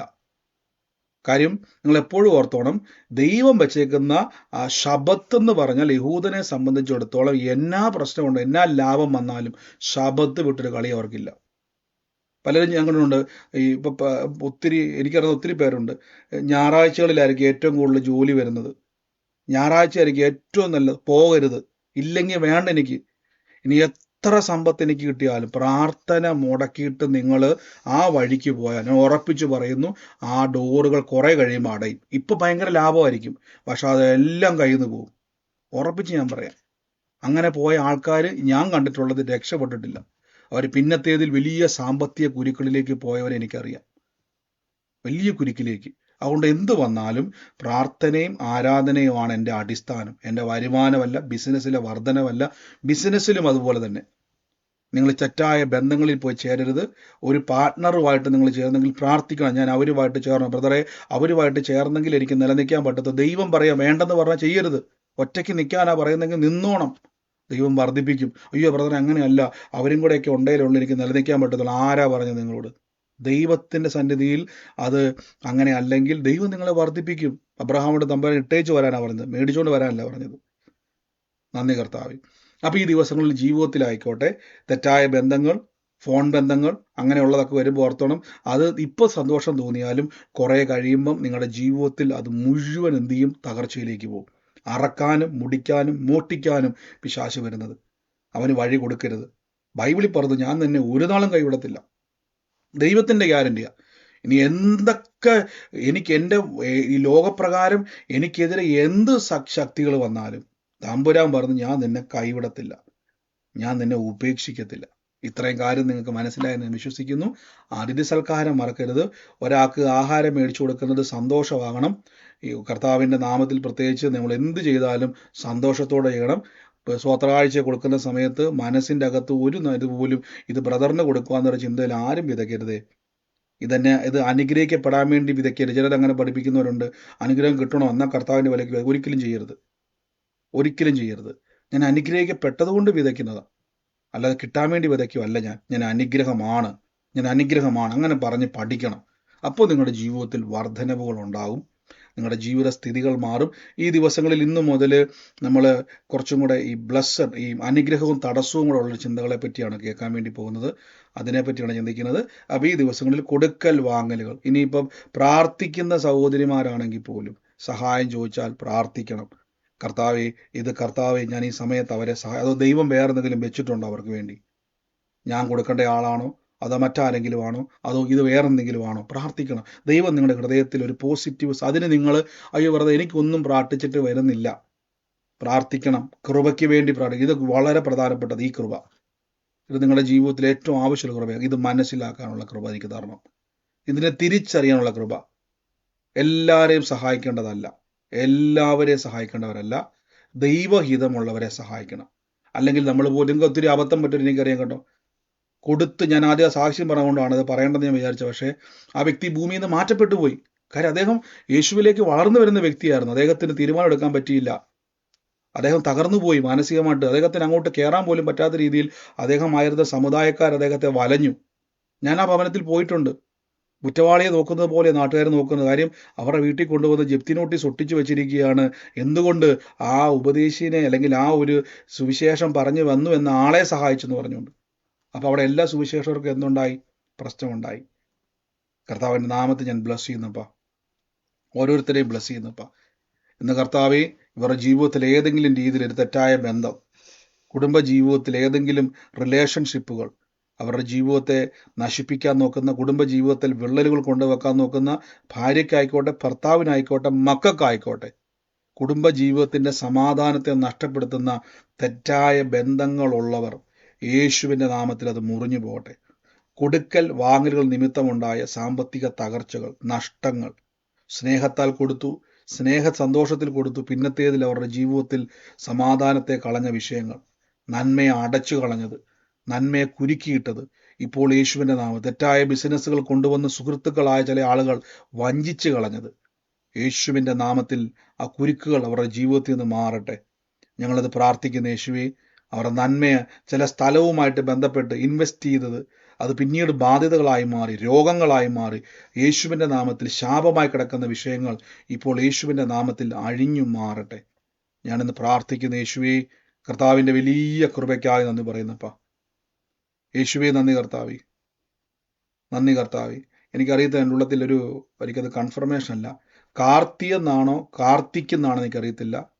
കാർത്തിക് ഇങ്ങനെ രണ്ടും ഇങ്ങനെ മാറി മാറി വരിക. കാർത്തിക്കെന്നും കാർത്തികയെന്നും വന്നുകൊണ്ടിരിക്കുക. രണ്ട് പേരുകൾ വന്നുകൊണ്ടിരിക്കുക. കാർത്തിക എന്നും കാർത്തിക്കെന്നും വന്നുകൊണ്ടിരിക്കുകയാണ്. ഈ രണ്ട് പേരുകളുമായിട്ട് എന്താ ബന്ധം? അതുമായിട്ട് ബന്ധപ്പെട്ടത് ആരാണോ ആ കുടുംബത്തിൻ്റെ മേൽ ദൈവത്തിൻ്റെ വലിയൊരു പ്രവൃത്തിയെ കർത്താവ് നയിക്കുവാൻ വേണ്ടി പോകുന്നു. യേശുവിൻ്റെ അധികാരമുള്ള നാമത്തിൽ ഇന്ന് ബ്ലസ് ചെയ്ത് പ്രാർത്ഥിക്കുന്നപ്പ. അതുമായിട്ട് ബന്ധപ്പെട്ടത് ആരാണോ ഇപ്പോൾ യേശുവിൻ്റെ നാമത്തിൽ ഇന്ന് ഞാൻ ബ്ലസ് ചെയ്ത് പ്രാർത്ഥിക്കുന്നപ്പ. കർത്താവെ, ആ കുടുംബത്തിൻ്റെ മേലുള്ള വലിയ തടസ്സം ഇപ്പോൾ മാറിപ്പോകട്ടെ. എല്ലാ തകർച്ചകളും നീങ്ങി ദൈവത്താലുള്ള നന്മകൾ അവിടെ ഉണ്ടാകട്ടെ. ഞാനത് പ്രാർത്ഥിച്ചെന്ന് തുറക്കുന്നു. അത്ഭുത സാക്ഷ്യമായി തന്നെ റിലീസ് ചെയ്ത് പ്രാർത്ഥിക്കുന്നപ്പ. ദൈവമഹത്വം എന്ന് വെളിപ്പെടട്ടെ, ദൈവമഹത്വം എന്ന് വെളിപ്പെടട്ടെ. യേശുവിൻ്റെ നാമത്തിൽ നിന്ന് ഞാൻ ബ്ലസ് ചെയ്യുന്നപ്പ. Thank you holy spirit, thank you holy spirit.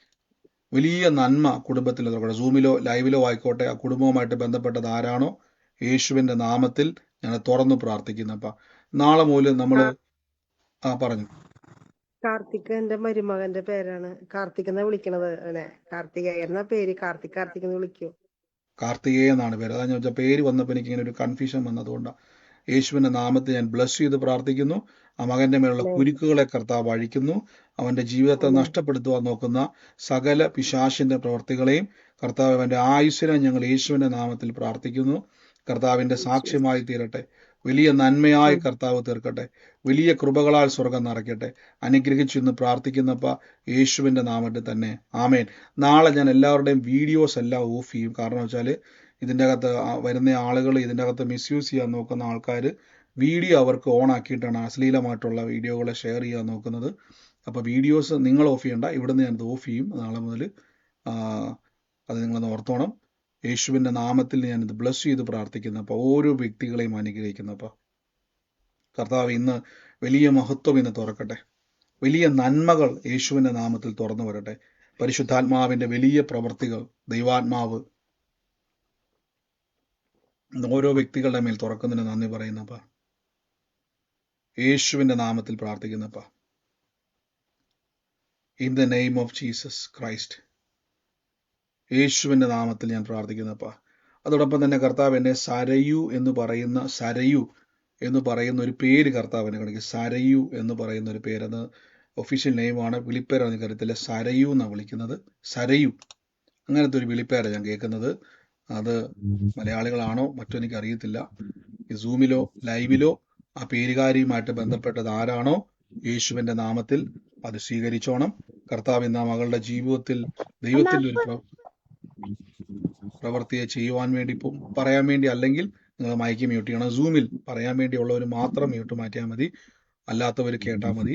യൂട്യൂബിലൊക്കെ കാണുന്നവരുണ്ടെങ്കിൽ ആ വ്യക്തി സരയു അങ്ങനൊരു പേരാണ് ഞാൻ കേൾക്കുന്നത്. യേശുവിന്റെ നാമത്തിൽ ഞാൻ തുറന്നു പ്രാർത്ഥിക്കുന്നു, സാക്ഷ്യമായി തീരട്ടെ, അത്ഭുത സാക്ഷ്യമായിട്ട്. ഇപ്പൊ നിങ്ങൾ ആരെയും ഹോസ്റ്റ് ചെയ്യുന്നവർ ഇപ്പൊ ആരെയും മ്യൂട്ട് ചെയ്യരുത്. ഞാനിപ്പോൾ ഓൾ മ്യൂട്ട് ചെയ്തിട്ടേക്കുവാണ്. അതിൻ്റെ അകത്ത് ആലോചന ഇടപെടുന്നവരുണ്ട്, പലരും എനിക്ക് പറയാറുണ്ട് മ്യൂട്ട് മാറ്റി പറയാൻ പറ്റുന്നില്ല. അപ്പോൾ ഇപ്പം നിങ്ങൾ മ്യൂട്ട് ചെയ്യേണ്ട. അനാവശ്യമായിട്ട് സംസാരിക്കുന്നവരെ കണ്ടാൽ മാത്രം മ്യൂട്ട് ചെയ്താൽ മതി.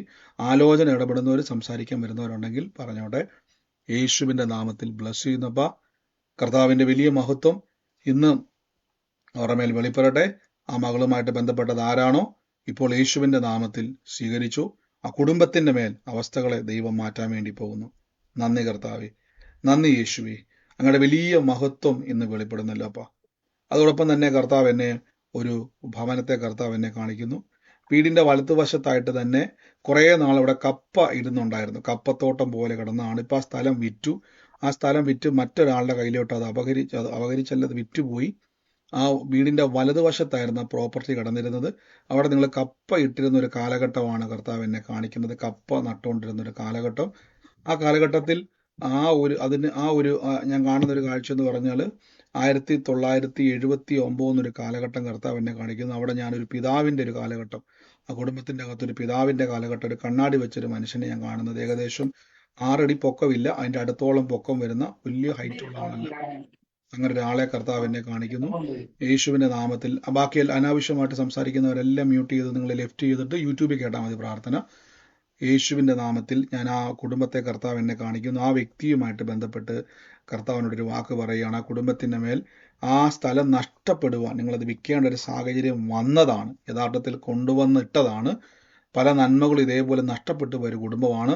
യേശുവിന്റെ നാമത്തിൽ ഇന്ന് അതിപ്പോഴും ആ നഷ്ടങ്ങളെ കൊണ്ടുവരുന്ന ആ പിശാചിന്റെ പ്രവൃത്തി ഇന്ന് കുടുംബത്തിലുണ്ട്. അത് നന്മകളെ അപകരിക്കാൻ നിൽക്കുന്നതാണ്.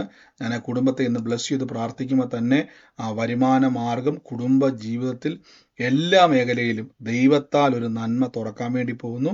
ആ ഭവനവുമായിട്ട് ബന്ധപ്പെട്ടത് ആരാണോ ഇപ്പോൾ യേശുവിന്റെ നാമത്തിൽ ആമേൻ പറഞ്ഞ് നിങ്ങൾ സൂമിലോ ലൈവിലോ ആയിക്കോട്ടെ കേൾക്കുന്നവരാണെങ്കിൽ യേശുവിന്റെ നാമത്തിൽ ഏറ്റെടുത്തോണം. നിങ്ങളുടെ ജീവിതത്തിൽ ഉറവകളെ ദൈവം തുറക്കാൻ വേണ്ടി പോവാണ്. പറയാൻ വേണ്ടിയാണോ നിങ്ങൾ ഏറ്റെടുക്കുന്നവര്? ആമേൻ പറയുന്നവർ ഏറ്റെടുക്കുന്നവരാണെങ്കിൽ ഏറ്റെടുത്തോണം. അല്ലാത്തവരൊക്കെ മൈക്ക് മ്യൂട്ട് ചെയ്തോണം. Thank you holy spirit. നിങ്ങൾ ഹോസ്റ്റ് ചെയ്യുന്നവരെ ബുദ്ധിമുട്ടിക്കരുത്. അവർ നിങ്ങൾ ആരാണോ മ്യൂട്ട് ചെയ്ത് നോക്കിയിരിക്കുന്നതാണ്. അതുകൊണ്ട് അവർ കൺഫ്യൂഷൻ ആക്കരുത്. ആലോചനയുമായിട്ട് ബന്ധപ്പെട്ട ഒരു സൂമിലുണ്ടെങ്കിൽ ഏറ്റെടുക്കുക. യേശുവിന്റെ നാമത്തിൽ തുറന്നു പ്രാർത്ഥിക്കുന്നപ്പ നന്മയായി തീരട്ടെ, ഏറ്റവും അനുഗ്രഹമായി മാറട്ടെ. ഈ പറയാൻ വേണ്ടിയാണോ സിസ്റ്റർ അത് ആമേൻ താഴെ ഇട്ടിരിക്കുന്നത്? നിങ്ങളത് പറയുമ്പോൾ ഏറ്റെടുക്കാൻ വേണ്ടിയാണെങ്കിൽ ഏറ്റെടുക്കുക.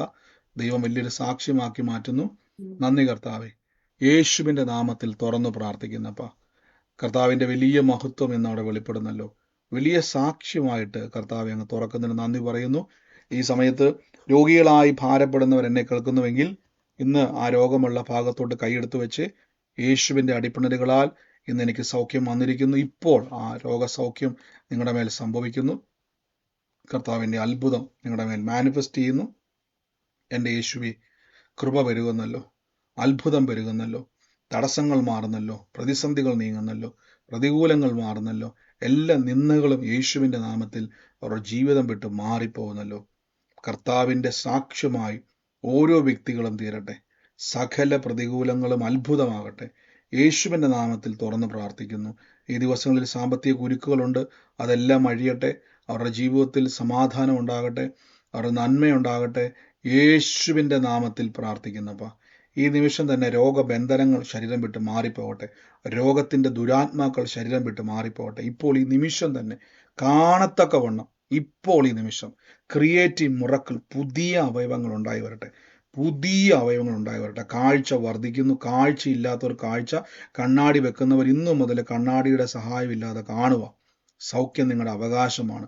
അത്ഭുതം നിങ്ങളുടെ അവകാശമാണ്. സാമ്പത്തിക ഞെരുക്കത്തിലൂടെ കടന്നു പോകുന്നവർക്ക് ജീവിതത്തിൽ വിശാലത തുറക്കാൻ വേണ്ടി പോവുക. നിങ്ങൾ അതിശയിക്കാൻ വേണ്ടി പോകും. നിങ്ങളുടെ സാമ്പത്തിക മേഖല തുറക്കുന്നു. സമാധാനം കുടുംബത്തിൽ വാഴുന്നു.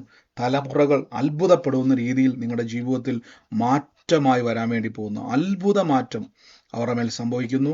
ഇപ്പോൾ യേശുവെ അങ്ങയുടെ നാമത്തിൽ ഞങ്ങൾ തുറന്നു പ്രാർത്ഥിക്കുന്നപ്പം നന്മയായി നന്മയായി നന്മയായി സാക്ഷ്യമായി കർത്താവെ അങ്ങ് മാറ്റുന്നല്ലോ. വലിയ പ്രവൃത്തിയായ കർത്താവ് അങ്ങ് തുറക്കുന്നല്ലോ. ഈ നിമിഷം ഞാനിത് ബ്ലസ് ചെയ്യുമ്പോൾ തന്നെ യേശുവേ അവർ അതിരുകളെ സ്വർഗം വിശാലമാക്കുന്നല്ലോ. കുടുംബജീവിതത്തിലെ വിള്ളലുകൾ ഐക്യതയായി മാറുന്നല്ലോ. In the name of Jesus Christ, in the name of Jesus Christ, യേശുവിൻ്റെ അധികാരമുള്ള നാമത്തിൽ സ്വർഗം അത് തുറക്കുന്നതിന് നന്ദി പറയുന്നപ്പ, ദൈവം അത്ഭുതമാക്കുന്നതിന് നന്ദി പറയുന്നപ്പ. ഇപ്പോൾ ഞങ്ങൾ യേശുവിൻ്റെ അധികാരമുള്ള നാമത്തിൽ ഇന്ന് ആ വഴികളെ തുറന്നു പ്രാർത്ഥിക്കുന്നു. അത്ഭുതത്തെ തുറന്നു പ്രാർത്ഥിക്കുന്നു. സാക്ഷ്യത്തെ തുറന്നു പ്രാർത്ഥിക്കുന്നു. യേശുവിൻ്റെ അധികാരമുള്ള നാമത്തിൽ തന്നെ. ആമേൻ. കർത്താവ് നിങ്ങളെ സമൃദ്ധമായിട്ട് നടത്തുമാറാകട്ടെ. വലിയ പ്രവൃത്തികളാൽ ദൈവം നിങ്ങളെ നിറയ്ക്കുമാറാകട്ടെ. നമുക്ക് പ്രാർത്ഥനയോടെ തന്നെ ദൈവസന്നിധിയിൽ മുന്നോട്ട് പോകാം. നമുക്ക് ഈ നിമിഷം സാക്ഷ്യമുള്ളവർക്ക് പറയാനുള്ള അവസരമാണ്. ആർക്കെങ്കിലും കർത്താവ് ഇടപെട്ടവരുണ്ടെങ്കിൽ, ദൈവം പ്രവൃത്തി നടന്നവരുണ്ടെങ്കിൽ നിങ്ങൾക്ക് പറയാനുള്ള അവസരമാണ്. അതിനു മുമ്പായിട്ട് ഞാൻ കർത്താവിൻ്റെ വേലയിൽ വിതച്ചവരെ ഒന്ന് ബ്ലസ് ചെയ്ത് പ്രാർത്ഥിക്കുന്നു. യേശുവെ നന്ദി കർത്താവേ, ഞങ്ങളുടെ നാമത്തിൽ വിതച്ച ഓരോ വ്യക്തികളെയും ബ്ലസ് ചെയ്യുന്നു. അവർ അതിരുകൾ വിസ്താരമാകുന്നല്ലോ, നന്മ കൊയ്യുന്നല്ലോ. അവരുടെ എല്ലാ മേഖലയും, ജോലിയിൽ, ബിസിനസ്സിലായിക്കോട്ടെ, അനുഗ്രഹിക്കപ്പെടാൻ വേണ്ടി വിതയ്ക്കുമല്ല, സുവിശേഷത്തിന് വേണ്ടി എൻ്റെ കർത്താവ് എന്നെ അനുഗ്രഹിച്ചതുകൊണ്ട് വിതയ്ക്കുന്നതുകൊണ്ട് വർധനവുണ്ടാവും. ഞാൻ അനുഗ്രഹമാണ്, ഞാൻ അനുഗ്രഹമാണ്, ഞാനൊരു അനുഗ്രഹ സാക്ഷി. എൻ്റെ ജോലിയിൽ, ബിസിനസ്സിൽ തകർന്നു പോകത്തില്ല. നിങ്ങളവിടെ വർദ്ധിക്കും, നിങ്ങളവിടെ ഏറ്റവും അനുഗ്രഹമായി മാറും. കർത്താവ് ഞാൻ അനുഗ്രഹിച്ചു പ്രാർത്ഥിക്കുന്നു. ബ്ലെസ്സിങ്ങുകളെ തുറന്ന് പ്രാർത്ഥിക്കുന്നപ്പോൾ വലിയ സാക്ഷ്യമായി തീരട്ടെ. യേശുവിൻ്റെ അധികാരമുള്ള നാമത്തിൽ തന്നെ. ആമേൻ. സ്വർഗം നമ്മളെ സഹായിക്കട്ടെ. ഈ സമയത്ത് ആർക്കെങ്കിലും സാക്ഷ്യമുള്ളവരുണ്ടെങ്കിൽ പറയാനുള്ള അവസരമാണ്. ഉള്ളവരാരെങ്കിലും ഉണ്ടെങ്കിൽ പറഞ്ഞാട്ടെ.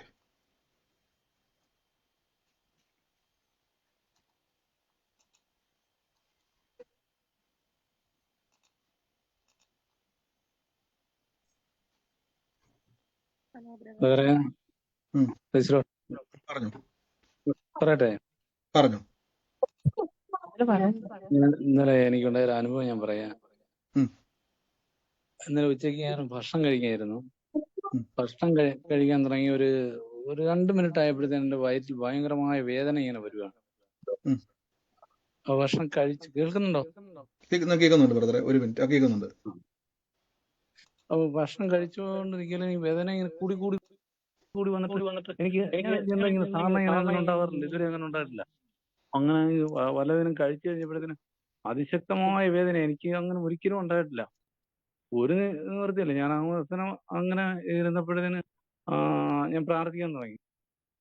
അന്യഭാഷയിൽ തന്നെ പ്രാർത്ഥിക്കാൻ തുടങ്ങി. എന്നിട്ട് അപ്പോഴത്തേനും എനിക്ക് എന്നെ ബോധം പോവുക. എനിക്ക് എന്നെ ഒന്നും ചെയ്യാൻ, എനിക്കൊന്നും പറയാൻ പോലും പറ്റുന്നില്ല. എന്നിട്ടും ഞാൻ ഇങ്ങനെ പ്രാർത്ഥിച്ചുകൊണ്ടേയിരുന്നു. അവസാനം ഞാൻ അങ്ങ് നിലത്ത് വീഴുന്ന അവസ്ഥയായി. ഞാൻ പിടിച്ച് വല്ലതിനും നിലത്തും കിടന്നിട്ട് സഹിക്കാൻ പറ്റാത്ത വേദന. അപ്പോഴും ഞാനിങ്ങനെ പ്രാർത്ഥിച്ചുകൊണ്ടേയിരുന്നു. എല്ലാ വചനങ്ങളും പറഞ്ഞ് പ്രാർത്ഥിച്ചുകൊണ്ടേയിരുന്നു. അങ്ങനെ എനിക്ക് ഞാൻ എൻ്റെ ആ ബോധം അങ്ങ് പോയിട്ട് ഞാനിങ്ങനെ വല്ലാത്തൊരവസ്ഥയിലേക്ക് പോയി. അപ്പം ഞാൻ വിചാരിച്ചു എന്തായി സംഭവിച്ചത്. അങ്ങനെ ഇങ്ങനെ പിന്നെ എനിക്കൊന്നും ഓർമ്മയില്ല. കുറച്ച് സമയത്തേക്ക് ഒന്നും ഒരു ഓർമ്മ കിട്ടുന്നില്ല. അപ്പോഴും ഞാൻ വചനം ഇങ്ങനെ ഉള്ളിൽ പറഞ്ഞുകൊണ്ടേയിരിക്കുക. കുറേ കഴിഞ്ഞപ്പോഴത്തേന് വൈഫും വന്നിട്ട് അപ്പോഴത്തേന് പ്രാർത്ഥിക്കാൻ തുടങ്ങി. അങ്ങനെ പ്രാർത്ഥിച്ച് കുറേ സമയമായപ്പോഴത്തേന് എനിക്ക് നോർമലായത്. ആ വേദന വിട്ടുമാറി. അതെന്ന് പറഞ്ഞാൽ ഞാൻ എൻ്റെ ജീവിതത്തിൽ ആദ്യമായിട്ട് ഇത്രയും വേദന അനുഭവിക്കുന്നു. എന്താ കാരണമെന്ന് ഒരു പിടിയില്ല. അത്രയും വേദനയായിരുന്നു. സഹിക്കാൻ പറ്റാത്ത പൂർണ്ണം വേദന പക്ഷെ പ്രാർത്ഥിച്ച് ആ വചനമെല്ലാം പറഞ്ഞ് പ്രാർത്ഥിച്ച് കഴിഞ്ഞപ്പോഴത്തേന് അത് എനിക്ക് ഭയങ്കര സൗഖ്യ ദൈവം തന്നു. ദൈവം ഇറങ്ങി വന്ന് സൗഖ്യം തന്നു. ആമേൻ. തീർച്ചയായിട്ടും ഇന്ന് പ്രിയ പറഞ്ഞ തന്നെ ജീവൻ പോലെ നഷ്ടപ്പെടുന്ന രീതിയിൽ കയറി വന്നതാണ്. പ്രാണവേദന പോലെ കയറി വന്ന അനുഭവമാണ്. പക്ഷെ ഇന്ന് ബ്രദർ പറഞ്ഞ പോലെ തന്നെ കർത്താവ് നമ്മളെ ജീവനോടെ ഇരുന്ന്, ബൈബിൾ പറഞ്ഞ മരിക്കുകയില്ല, ജീവനോടെ ഇരുന്ന് യഹോവയുടെ പ്രവൃത്തികളെ വർണ്ണിക്കാനുള്ളവരാണ് നമ്മൾ. അതുകൊണ്ട് ഒരു ശക്തിക്കും നമ്മളെ തൊടാൻ കഴിയത്തില്ല. അതിന്റെ തെളിവാണിത്. അനർത്ഥം വിട്ടൊഴിഞ്ഞ് ഇന്ന് സാക്ഷ്യം പറയുവാൻ കർത്താവ് ഇടയാക്കി. പല വേദനകളും മരണത്തിലേക്ക് കലാശിക്കുമ്പോൾ ഇന്ന് ദൈവം അവിടെ സൗഖ്യത്താൽ നിലനിർത്തുവാൻ ഇടയായി തീർന്നു. യേശുവിന്റെ നാമത്തിൽ തന്നെ. God bless you brother. ഇനിയും കർത്താവിന് ഒത്തിരി പദ്ധതിയുണ്ട്. ദൈവത്തിന് ഇനിയും ഒത്തിരി സാക്ഷ്യങ്ങൾ ചെയ്യാനുണ്ട്. യേശുവിന്റെ നാമത്തിൽ തന്നെ. ആമേൻ. God bless you. Praise the lord ബ്രദറെ. പറഞ്ഞു. പാസ്റ്റർ ഒരു പ്രാർത്ഥന വിഷയം പറയാനായിരുന്നു. പ്രാർത്ഥന വിഷയം എന്ന് പറഞ്ഞാൽ ഒരു സാക്ഷ്യമാണ് ബ്രദറെ. എന്റെ മോടെ കുഞ്ഞിന് വേണ്ടിയിട്ടായിരുന്നു. ബ്രദർ കേൾക്കുന്നുണ്ടോ? കേൾക്കുന്നുണ്ട്, പറഞ്ഞു. അവന് 8 വയസ്സേ ഉള്ളൂ. അപ്പൊ ഒരു 6 മണിയൊക്കെ ആയപ്പോഴത്തേക്കിനും ഇച്ചിരി കുളിക്കാനായിട്ട് വെള്ളം ചൂടാക്കി, തിളച്ചൊന്നുമില്ല, ചെറിയ ചൂടായതേ ഉള്ളൂ. ആ വെള്ളം എടുത്തുകൊണ്ട് വന്ന വഴിയെ കൊച്ചിന്റെ ദേഹത്തൂടെ അങ്ങ് വീണു. പെടലിക്ക് താഴോട്ട് അവന്റെ പുക്കളിന് അവിടം വരെ അങ്ങ് പൊള്ളി, കണ്ടമാനം പൊള്ളിയിട്ട് കൊച്ചു തന്നെ അതങ്ങോട്ട് തൂത്തിട്ട് ആ കൊമളയെല്ലാം അങ്ങ് പൊട്ടിച്ചു കളഞ്ഞു. ഞങ്ങൾ ഒരുപാട് സമയം വെള്ളമെല്ലാം ഒഴിച്ച് തണുപ്പിച്ച് വെള്ളം ഒപ്പിക്കളഞ്ഞ് ഒരു ക്രീമൊക്കെ ഇട്ടിട്ട് ഒരുപാട് നേരം ഞങ്ങൾ പ്രാർത്ഥിച്ചു. ഒരു മണിക്കൂറോളം വചനം പറഞ്ഞ് പ്രാർത്ഥിച്ചപ്പോഴത്തേന് അവന്റെ പുകച്ചിലെല്ലാം അങ്ങ് മാറിയിട്ട് അവൻ ഒരു 2 മണിക്കൂർ ഇപ്പൊ കിടന്ന് ഉറങ്ങിയേ എഴുന്നേറ്റിരിക്കുക. അതൊന്ന് സാക്ഷ്യം പറയാൻ വേണ്ടിയിട്ടായിരുന്നു ബ്രദറെ വിളിച്ചത്. പ്രാർത്ഥനയിലൊന്ന് ഓർക്കുകയും ചെയ്യണം. അവന് തിങ്കളാഴ്ച സ്കൂള് തുറക്കും. കുഞ്ഞു കൊച്ചാണ്. ഇനി അതൊന്ന് വല്ലാതാകാതിരിക്കാൻ വേണ്ടി എല്ലാരും ഒന്ന് പ്രാർത്ഥിക്കണേന്ന് പറയാം. കർത്താവ് അത് സാക്ഷ്യമാക്കി മാറ്റുന്ന സിസ്റ്റർ എന്ന് പറഞ്ഞ പോലെ തന്നെ വലിയൊരു അപകടത്തിൽ നിന്ന് വലിയൊരു അനർത്ഥത്തിൽ ദൈവം സൂക്ഷിച്ചതാണ്. കൈവച്ച് പറഞ്ഞോണം, ഇപ്പൊ തന്നെ പറഞ്ഞോണം. ഇല്ല, ഒരു അനർത്ഥവും വരത്തില്ല, ഒരു ബാധയും ഞങ്ങൾ കൂടാരത്തെടുക്കത്തില്ല. ഞങ്ങൾ ആ വിഷയത്തിന്റെ മേൽ ദൈവം ഞങ്ങളെ തൊട്ടതിന് നന്ദി എന്ന് മാത്രം പറഞ്ഞ സിസ്റ്ററെ. ബാക്കിയെല്ലാം ഇന്ന് മുതൽ കർത്താവ് അത് അത്ഭുത സാക്ഷ്യമാക്കി മാറ്റും കേട്ടോ. God bless U. കർത്താവ് അനുഗ്രഹിക്കട്ടെ. പറഞ്ഞു ഹലോ ബ്രദർ. പറഞ്ഞു ഹലോ. മെയ് മാസത്തില് ഞാൻ പറയുന്നവരൊഴികെ ബാക്കി എല്ലാവരും മ്യൂട്ട് ചെയ്യുന്നുണ്ട്. അപ്പൊ നിങ്ങളെ സാക്ഷ്യം പറയാനുള്ളവരെ പറഞ്ഞു സിസ്റ്ററെ.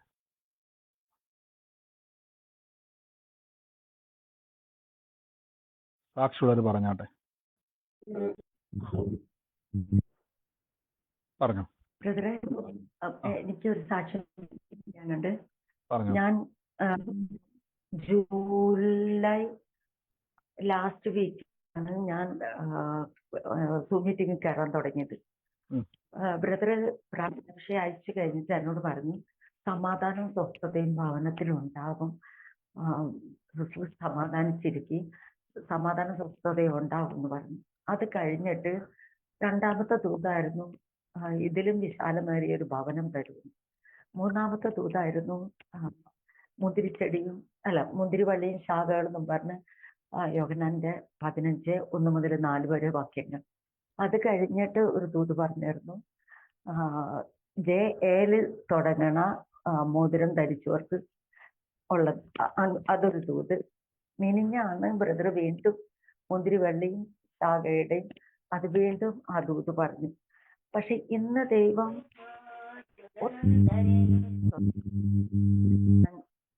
ഞങ്ങൾ കുടുംബം കഴിയും, ഞാനും എൻ്റെ ഭർത്താവും കഴിയണം. ഈ ഒരു മാസമായിട്ടുണ്ടാവും. ഭയങ്കര സ്വസ്ഥതയും സമാധാനവും ദൈവം എൻ്റെ കുടുംബത്തിൽ പകർന്നതിന് ദൈവത്തിനോട് നന്ദി പറയുന്നു. വചനം പറഞ്ഞു തന്ന ബ്രദറിനോട് നന്ദി പറയുന്നു. എൻ്റെ പേര് സ്റ്റെല്ല ജെയിംസ് എന്നാണ്. ഞാൻ തേവരെന്നാണ് വിളിക്കുന്നത്.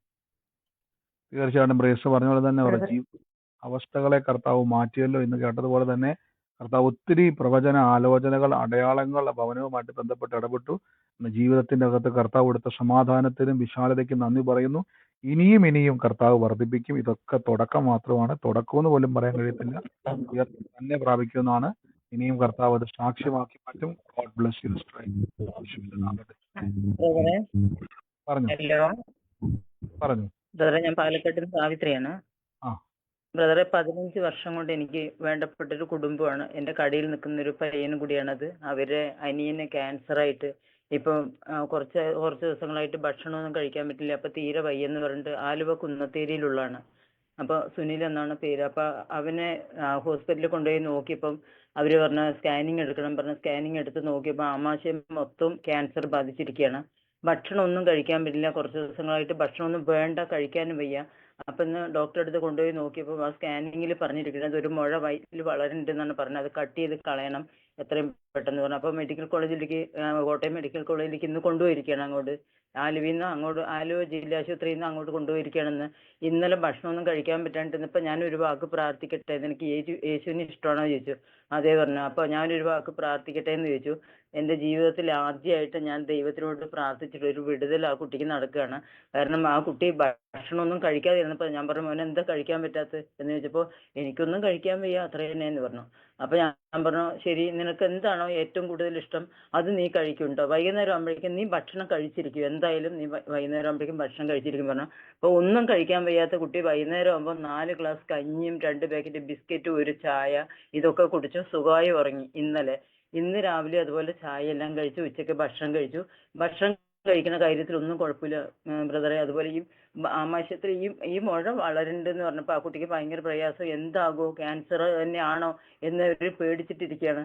അതൊന്നും ഇല്ലാതിരിക്കാൻ പാവപ്പെട്ട കുടുംബമാണ്. എന്തെങ്കിലും സംഭവിച്ചാൽ ആള് പോവുകയുള്ളൂ, അല്ലാണ്ട് ഒരു 10 പൈസ ചിലവാക്കിയിട്ട് അവർക്ക് നോക്കാൻ ഒരു വഴിയും ഇല്ലാത്ത ഒരാളാണ്.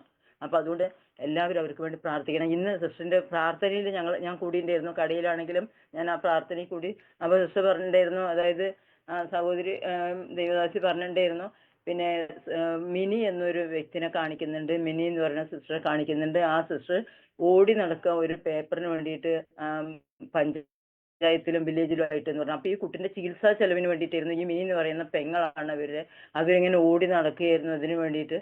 അപ്പൊ അത് വെളിപ്പെടുത്തിയതിന് ദൈവത്തിന് നന്ദി പറയണം. കാരണം എന്താ പറഞ്ഞാൽ ആ കുടുംബത്തിനെ കണ്ടതുകൊണ്ട് ഞാൻ ആ കുട്ടിക്ക് അവർക്ക് വേണ്ടി ഒത്തിരി പ്രാർത്ഥിക്കുന്നുണ്ട്. പക്ഷെ ഇവരൊന്നും എന്താ പറയാ ഒരു വിടുതലിലേക്ക് വരുന്നില്ലെന്ന് മാത്രമല്ല, ഇവർക്ക് പറഞ്ഞാലൊന്നും അനുസരിക്കില്ല. ഇവർ മദ്യപിക്കുന്ന ആൾക്കാരാണ്. അപ്പൊ ഞാൻ ഇനി തൊട്ട് അവർ മദ്യപിക്കാതിരിക്കാനും ആ രോഗം അവരിൽ നിന്ന് പൂർണ്ണമായും വിടാനും വേണ്ടി എല്ലാവരും പ്രാർത്ഥിക്കണം ബ്രദർ. അതിനുവേണ്ടി പ്രത്യേകിച്ച് പ്രാർത്ഥിക്കണം ബ്രദർ. ഒരു മിനിറ്റ് സിസ്റ്റർ, ഇത് വലിയൊരു സാക്ഷ്യം തന്നെയാണ് കർത്താവ് ഇടപെട്ടത്. കാരണം വെച്ചാൽ പറഞ്ഞ പോലെ തന്നെ മ്യൂട്ടാക്കരുത്. ഇത് വലിയൊരു ഇടപെടലാണ് കർത്താവിന്റെ. പ്രേസ് പറഞ്ഞത് തന്നെ ആ മകന്റെ ഉള്ളത്തിൽ ഒരു മുഴയുണ്ടായിരുന്നു. അത് വലിയൊരു ഭാരത്തിലിരുന്ന് സിസ്റ്റർ പറഞ്ഞ പോലെ തന്നെ ആഹാരം കഴിക്കാൻ ബുദ്ധിമുട്ടായിരുന്നു.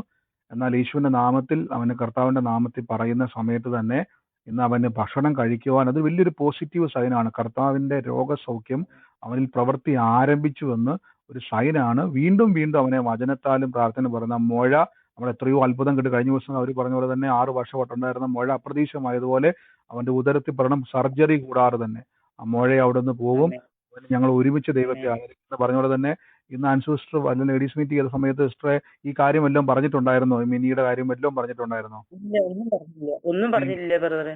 കർത്താവ് മിനി എന്ന് പറയുന്ന അവർ ഓടി നടക്കുകയായിരുന്നു ഈ പേപ്പറിന് വേണ്ടി. കാരണം ചികിത്സാ ചെലവ് ഒട്ടും അവരുടെ അടുത്ത് 10 പൈസ പോലും എടുക്കാനില്ലാത്ത അവസ്ഥയാണ്. അപ്പൊ ഈ പേപ്പറിന് വേണ്ടിയിട്ട് ഈ പഞ്ചായത്തിലും വില്ലേജിലുമായിട്ട് അവരുടെ സഹായം ഉണ്ടെങ്കിലേ ഇത് ഈ ചികിത്സാ ചെലവ് ഒഴിഞ്ഞു കിട്ടുള്ളൂ. അതിന് വേണ്ടിയിട്ട് അവർ ഓടി നടക്കുന്ന കാര്യം അവിടെ ദൈവദാസി പറഞ്ഞിട്ടുണ്ടായിരുന്നു. അത് ഞാൻ ഏറ്റെടുത്തു. ഞാൻ കടയിലാണെങ്കിലും ഈ പ്രാർത്ഥനയുള്ള ഒരു ദിവസം ഞാൻ ഒരുപാട് പ്രാവശ്യം ബ്രദറിന്റെ പ്രാർത്ഥന വെച്ച് കേൾക്കുന്ന ആളാണ്. തന്നെയും പിന്നെയും ബ്രദർ പറയുന്ന പോലെ എനിക്കൊരു അനുഗ്രഹം, എനിക്കൊരു വിടുതൽ എൻ്റെ കുടുംബത്തിനും എനിക്ക് വേണമെന്നുള്ള ആ ഒരു വിശ്വാസത്തോടെ ഞാൻ പ്രാർത്ഥിക്കുകയാണ്. അതുപോലെ തന്നെ ബ്രദറിന്റെ കൂട്ട് സഹോദരി പറഞ്ഞിട്ടുണ്ടായിരുന്നു എൻ്റെ അടുത്ത്, ഈ മാസം കഴിയുമ്പോഴേക്കും ഒരു അനുഗ്രഹം, അത് ദൈവത്തിന്റെ അനുഗ്രഹം എനിക്ക് വന്നതാണെങ്കിൽ ഞാൻ ഏറ്റവും കൂടുതൽ സന്തോഷിക്കുന്നു ബ്രദറെ. കാരണം എനിക്ക് മറ്റൊന്നും വേണ്ട, ദൈവത്തിന്റെ അനുഗ്രഹം ഉണ്ടെങ്കിൽ എനിക്ക് സകലത് സാധിക്കും. എനിക്കത് ഉറപ്പാണ്. ഞാനിത് ദൈവത്തിന് അല്ലാണ്ട് മറ്റൊന്നിനും ഞാൻ അതിൽ കൂടുതൽ സ്നേഹിക്കുന്നില്ല. തീർച്ചയായിട്ടും ബ്രേസ്റ്റ് പറഞ്ഞ പോലെ തന്നെ അത് വലിയൊരു സാക്ഷ്യമാണ്. കർത്താവ് ഇന്ന് 2 രീതിയിൽ ഇടപെട്ടു. ഒന്ന്, പ്രിയ മകൾ പ്രാർത്ഥിച്ചപ്പോൾ തന്നെ ആ മകൻ ഭക്ഷണം കഴിച്ച് വിട്ടുകൊടുക്കരുത് അവന് വേണ്ടി. പിന്നെ അത് മാത്രമല്ല, ദൈവം ഇന്ന് പരിശുദ്ധാത്മാവിനാൽ ഒരു പ്രവചനം കൂടെ അതിനു വേണ്ടി റിലീസ് ചെയ്തു. ഇത് രണ്ടും മുറുക്കെ പിടിച്ച് ആ മകനെ ബലപ്പെടുത്തിക്കോണം. ഞങ്ങൾ ഒരുമിച്ച് കർത്താവിനെ ആരാധിക്കും. ആ മകൻ തന്നെ വന്ന് പറയും കർത്താവ് എന്നെ സൗഖ്യമാക്കിയെന്ന് പറയാൻ തക്കവണ്ണം അത് നിങ്ങളെ ദൈവം ഉപയോഗിക്കും. എല്ലാവരും ഞാൻ പറയുന്നു, നിങ്ങൾ രോഗികളായി ഭാരപ്പെടുന്നവരെ കാണണം, അവരോട് പറയണം യേശു നിങ്ങൾക്ക് വേണ്ടി പ്രവർത്തിക്കുമെന്നും കഴിയുന്നവരെല്ലാം നിർബന്ധമാണ്. ഒരു വാക്ക് ഇന്ന് സഹോദരി പറഞ്ഞു, ഒരു വാക്ക് ഞാൻ ഒന്ന് നിനക്ക് വേണ്ടി പ്രാർത്ഥിച്ചോട്ടെ, ഒറ്റ വാക്ക്, വലിയ ബഹളങ്ങളൊന്നും വേണ്ട. യേശുവെ, അങ്ങ് ഈ മകന്റെ രോഗത്തെ വഹിച്ചതാണല്ലോ, അങ്ങ് ഈ മകൻ സൗഖ്യമാകാൻ വേണ്ടി വില കൊടുത്തല്ലോ, ഞങ്ങളിപ്പോൾ ആ വചനപ്രകാരം കൈവെക്കുന്നു. യേശുവിന്റെ മുറിവിനാൽ ഇവന് സൗഖ്യം വരട്ടെ, സൗഖ്യം ഇവന്റെ അവകാശമാണല്ലോ എന്ന് മാത്രം പറയുക. അത്ഭുതങ്ങൾ കാണാൻ കഴിയുന്ന അത് ഉറപ്പിച്ചോണം. ദൈവം നിങ്ങളെ അനുഗ്രഹമാക്കും. അനേകർക്കൊരു സാക്ഷ്യമാക്കി കർത്താവ് നിങ്ങളെ മാറ്റും. യേശുവിന്റെ നാമത്തിൽ തന്നെ ആമേൻ. കർത്താവ് നിങ്ങളെ അനുഗ്രഹിക്കട്ടെ. ഇനിയും ദൈവം ബലപ്പെടുത്തട്ടെ. യേശുവിന്റെ നാമത്തിൽ തന്നെ ആമേൻ. God bless U. എനിക്കൊരു സാക്ഷ്യം പറയാനുണ്ടായിരുന്നു. പറഞ്ഞു. ഞാൻ കഴിഞ്ഞ ദിവസം ബ്രദർ ഒരു ആലോചന പറഞ്ഞായിരുന്നു. ഒരു ചിത്ര എന്ന് പറഞ്ഞത് എൻ്റെ ആങ്ങളയുടെ മോളാണ്. അവരുടെ കസിൻ സിസ്റ്ററൊക്കെ ഈ പ്രെയർ കേൾക്കുന്നുണ്ടായിരുന്നു. അന്ന് അത് ഏറ്റെടുക്കുകയും ചെയ്തു. ആ മോള് വിശ്വാസത്തിലുള്ള ഒരു മോളൊന്നുമല്ല. പക്ഷെ ആ മോളെ പറ്റി ബ്രദറിന്റെ ഒരു ദൈവാലോചന കേട്ട് കഴിഞ്ഞപ്പോ ആ മോള് ഈ പ്രാർത്ഥനയിൽ പങ്കെടുക്കണമെന്നൊക്കെ ആഗ്രഹമുണ്ട്. മോള് അവിടെ UK-യിലാ. അപ്പൊ അവിടെ ബ്രദറിന്റെ അടുത്തെങ്ങാനും ആണെങ്കിൽ നേരിട്ട് വരാൻ പറ്റുമെന്നൊക്കെ ചോദിച്ചായിരുന്നു. അപ്പൊ എനിക്കൊന്ന് അറിഞ്ഞാൽ കൊള്ളായിരുന്നു ബ്രദർ താമസിക്കുന്ന സ്ഥലത്തിന്റെ പേര്. നമ്മള് വിശ്വാസത്തിൽ ഒട്ടുമുള്ളതല്ല, പക്ഷെ ഇത് ഈ ആലോചന കേട്ട് കഴിഞ്ഞപ്പം ഈ പ്രോഗ്രാമിൽ പങ്കെടുക്കണം എന്നൊക്കെ ഇപ്പൊ പറഞ്ഞുകൊണ്ടിരിക്കുകയാണ്. അപ്പൊ ലിങ്ക് അയച്ചു കൊടുത്തിട്ടുണ്ട്. നേരിട്ട് വരാൻ പറ്റുവാണെങ്കിൽ പുള്ളിക്കാരത്തേക്ക് വരണമെന്ന് താല്പര്യമുണ്ട്. സിസ്റ്ററെ, അപ്പൊ നമ്മുടെ സ്ഥലപ്പേരൊന്നും നമ്മുടെ UK ഗ്രൂപ്പിന്റെ ലിങ്ക് ഉണ്ട്. അതിൽ നമ്മുടെ ഗ്രൂപ്പിന്റെ അകത്ത് നമ്മുടെ പ്രാർത്ഥനകളുടെ ഡീറ്റെയിൽസുകളെല്ലാം അതിൻ്റെ അകത്തുണ്ട് കേട്ടോ. അപ്പോൾ ആ മോക്ക്, ആ സഹോദരിക്ക് അത് അയച്ചു കൊടുക്കണം. അപ്പോൾ അതിൻ്റെ അകത്ത് എല്ലാ കാര്യങ്ങളും ഉണ്ട് കേട്ടോ. എവിടെയാണ് ഹോള്, നമ്മുടെ പ്രാർത്ഥന നടക്കുന്ന സ്ഥലം, എല്ലാ കാര്യങ്ങളും. സ്ഥലപ്പേരൊന്നും ആ ഗ്രൂപ്പിന്റെ സ്ഥലപ്പേര് ആ സിസ്റ്ററെ, ഇപ്പോൾ നടക്കുന്നത് ഈസ്റ്റ് ബോൺ എന്ന് പറയുന്ന സ്ഥലത്താണ്. നമ്മുടെ ലണ്ടൻ ബ്രിഡ്ജിൽ നിന്ന് ഏകദേശം ഒരു മണിക്കൂറിന് അടുത്ത് യാത്ര ചെയ്തൊരു സ്ഥലമാണത്. അപ്പോൾ എന്തായാലും നമ്മുടെ ഈ UK നമ്മുടെ ഗ്രൂപ്പ് ഉണ്ട്. ആരെങ്കിലും ഉണ്ടെങ്കിൽ സൗകര്യക്ക് ഒന്ന് അയച്ചു കൊടുക്കുക. വ്യക്തി ഈ സൗകര്യക്ക് അവരുടെ ചാറ്റ് ബോക്സിലോട്ടൊന്ന് അയച്ചു കൊടുക്കുക. ആ ലിങ്ക് അവർക്ക് അയച്ചു കൊടുക്കുക. അല്ലെങ്കിൽ നമ്മുടെ ഗ്രൂപ്പിൽ വേണമെങ്കിൽ അത് ഇട്ടേക്കാം. അല്ലെങ്കിൽ സിസ്റ്ററി കാണുന്ന ഏതെങ്കിലും ഒരു പ്രയർ ലൈൻ നമ്പറിലേക്ക് ചോദിച്ചാൽ മതി, അവർ ലിങ്ക് ഇട്ട് തരും UK ഗ്രൂപ്പിന്റെ. അപ്പോൾ അതിലോട്ട് ജോയിൻ ചെയ്യുമ്പോൾ അതിൻ്റെ അകത്ത് നമ്മുടെ മീറ്റിംഗ് സ്ഥലം, ലൊക്കേഷൻ എല്ലാം ഉണ്ട് കേട്ടോ. Okay, thank you. God bless you sister. കർത്താവ് അനുഗ്രഹിക്കട്ടെ. ബ്രദർ പറഞ്ഞോ ബ്രദർ, എന്റെ അണ്ണന്റെ സൗഖ്യത്തിന് വേണ്ടിയുള്ള ഒരു സാക്ഷ്യമാണ് ബ്രദർ പറയാൻ പോണ. അണ്ണൻ പൂജാരിയിലൂടെ നിൽക്കുന്ന ആളാണ് എന്റെ അണ്ണൻ. ആ അണ്ണന്റെ വൈഫിന് വലിയ ആഗ്രഹമാണ് ഈ യേശുവിൽ വരുവാനും അത് കേൾക്കാനും. ബ്രദർ ഒരു ദിവസം വിളിച്ചിട്ടുണ്ട്, പക്ഷെ സാക്ഷ്യം പറയാനൊന്നും അറിഞ്ഞുകൂടാ, ഇതിനകത്ത് കയറാനും അറിഞ്ഞുകൂടാ. അതുകൊണ്ട് അതിനു വേണ്ടിയാണ് ഞാൻ പറയണത്. BP കാരണം തലചുറ്റുമായിട്ട് ഒരു ദിവസം ഫുള്ള കിടക്കുകയായിരുന്നു. പിറ്റേ ദിവസം ആശുപത്രി കൊണ്ടുപോയപ്പോൾ അത് BP കൂടുതലാണെന്ന് പറഞ്ഞു. പിന്നെ അത് തലയുടെ നരമ്പിനെ ബാധിക്കും, MRI എടുക്കണം എന്ന് പറഞ്ഞു. ഒരു ബ്ലഡ് കൂടെ ടെസ്റ്റ് ചെയ്തിട്ട് MRI എടുക്കാന്ന് പറഞ്ഞു. അപ്പൊ ഞാനും ചേച്ചി നിരന്തരം പ്രാർത്ഥിക്കുമായിരുന്നു, വചനം പറഞ്ഞ്. അതില് അടുത്ത ദിവസം തന്നെ വീണ്ടും ഒരു ടെസ്റ്റ് കൂടെ ചെയ്തപ്പോ കുറഞ്ഞു ബ്രദർ. അങ്ങനെ സൗഖ്യം കിട്ടി വീട്ടിലേക്ക് മടങ്ങി വന്ന് അത് ദൈവത്തിന് കൊടാനോടി നന്ദി പറയുന്നു. പഠിപ്പിച്ചു തന്ന ദൈവത്തിന് നന്ദി. Praise Lord brother. നന്ദി കർത്താവ് എന്ന് പ്രിയ സിസ്റ്റർ പറഞ്ഞ പോലെ തന്നെ പ്രിയ സഹോദരന് അടുത്ത ആ സൗഖ്യത്തിന് നന്ദി. കർത്താവിന്റെ നാമത്തിൽ എന്ന വലിയ ബുദ്ധിമുട്ടായിരുന്നു. MRI ചെയ്യണമെന്ന് ഡോക്ടർ പറഞ്ഞാണ്, അത്രയും ഞരമ്പിന് പ്രോബ്ലം ഉണ്ടെന്ന് പറഞ്ഞതാണ്. പക്ഷെ കർത്താവ് ഇന്ന് പൂർണ്ണ സൗഖ്യം കൊടുത്തു. ഒരു ടെസ്റ്റും കൂടാതെ ഒന്നും കൂടാതെ തന്നെ ദൈവം അത്ഭുതം ചെയ്തു. കർത്താവ് കൊടുത്ത സൗഖ്യത്തിന് നന്ദി. ഇനി കർത്താവിന്റെ നാമത്തിൽ പിന്നെയും നിങ്ങൾ വിശ്വസിക്കുക, ഞങ്ങൾ കുടുംബമായിട്ട് കർത്താവിനെ ആരാധിക്കുമെന്ന് മാത്രം പ്രഖ്യാപിച്ചാൽ മതി. കർത്താവ് അതുപോലെ തന്നെ അത് ചെയ്യുവാൻ ഇടയായി തരും. God bless you. Thank you brother. ആമേൻ. നന്ദി കർത്താവേ. God bless. മറ്റാരെങ്കിലും ഉണ്ടോ? പറഞ്ഞു ബ്രദറെ, 6 മാസമായി ഞാന് ബാക്ക് പെയിനുമായിട്ട് ഭയങ്കരമായിട്ട് ഞാൻ കഷ്ടപ്പെടുമായിരുന്നു. കുനിഞ്ഞിട്ട് നൂരാൻ വയ്യ, ഭയങ്കര എനിക്ക് നടക്കുമ്പം ബുദ്ധിമുട്ട്, ആകെപ്പാടെ ഭയങ്കര അങ്ങ് ഇടിച്ചു ചതച്ച വേദനയായിരുന്നു. അപ്പൊ ഈ 6 മാസവും ഞാൻ ഇതുപോലെ കൈവച്ച് ബ്രദർ പറയുന്നത് പോലെ ചെയ്യുമായിരുന്നു. അങ്ങനെ കർത്താവിന്റെ തിരുമുറിവിനാൽ എനിക്ക് സൗഖ്യം വന്നിരിക്കുന്നു. വേദന കൊണ്ട് എനിക്ക് ചിലപ്പം തോന്നുന്നു എന്റെ നടുവെല്ലാം അങ്ങ് തളർന്നു പോകുന്നെന്ന്. അതേ അവസ്ഥയിലായിരുന്നു. ഇപ്പൊ എനിക്ക് ഒരാഴ്ച കൊണ്ട് ആ ഒരു വേദന ഞാൻ അറിയുന്നേ ഇല്ല. ദൈവം എനിക്ക് പൂർണ്ണ സൗഖ്യം തന്നു. ദൈവത്തിന് നന്ദി.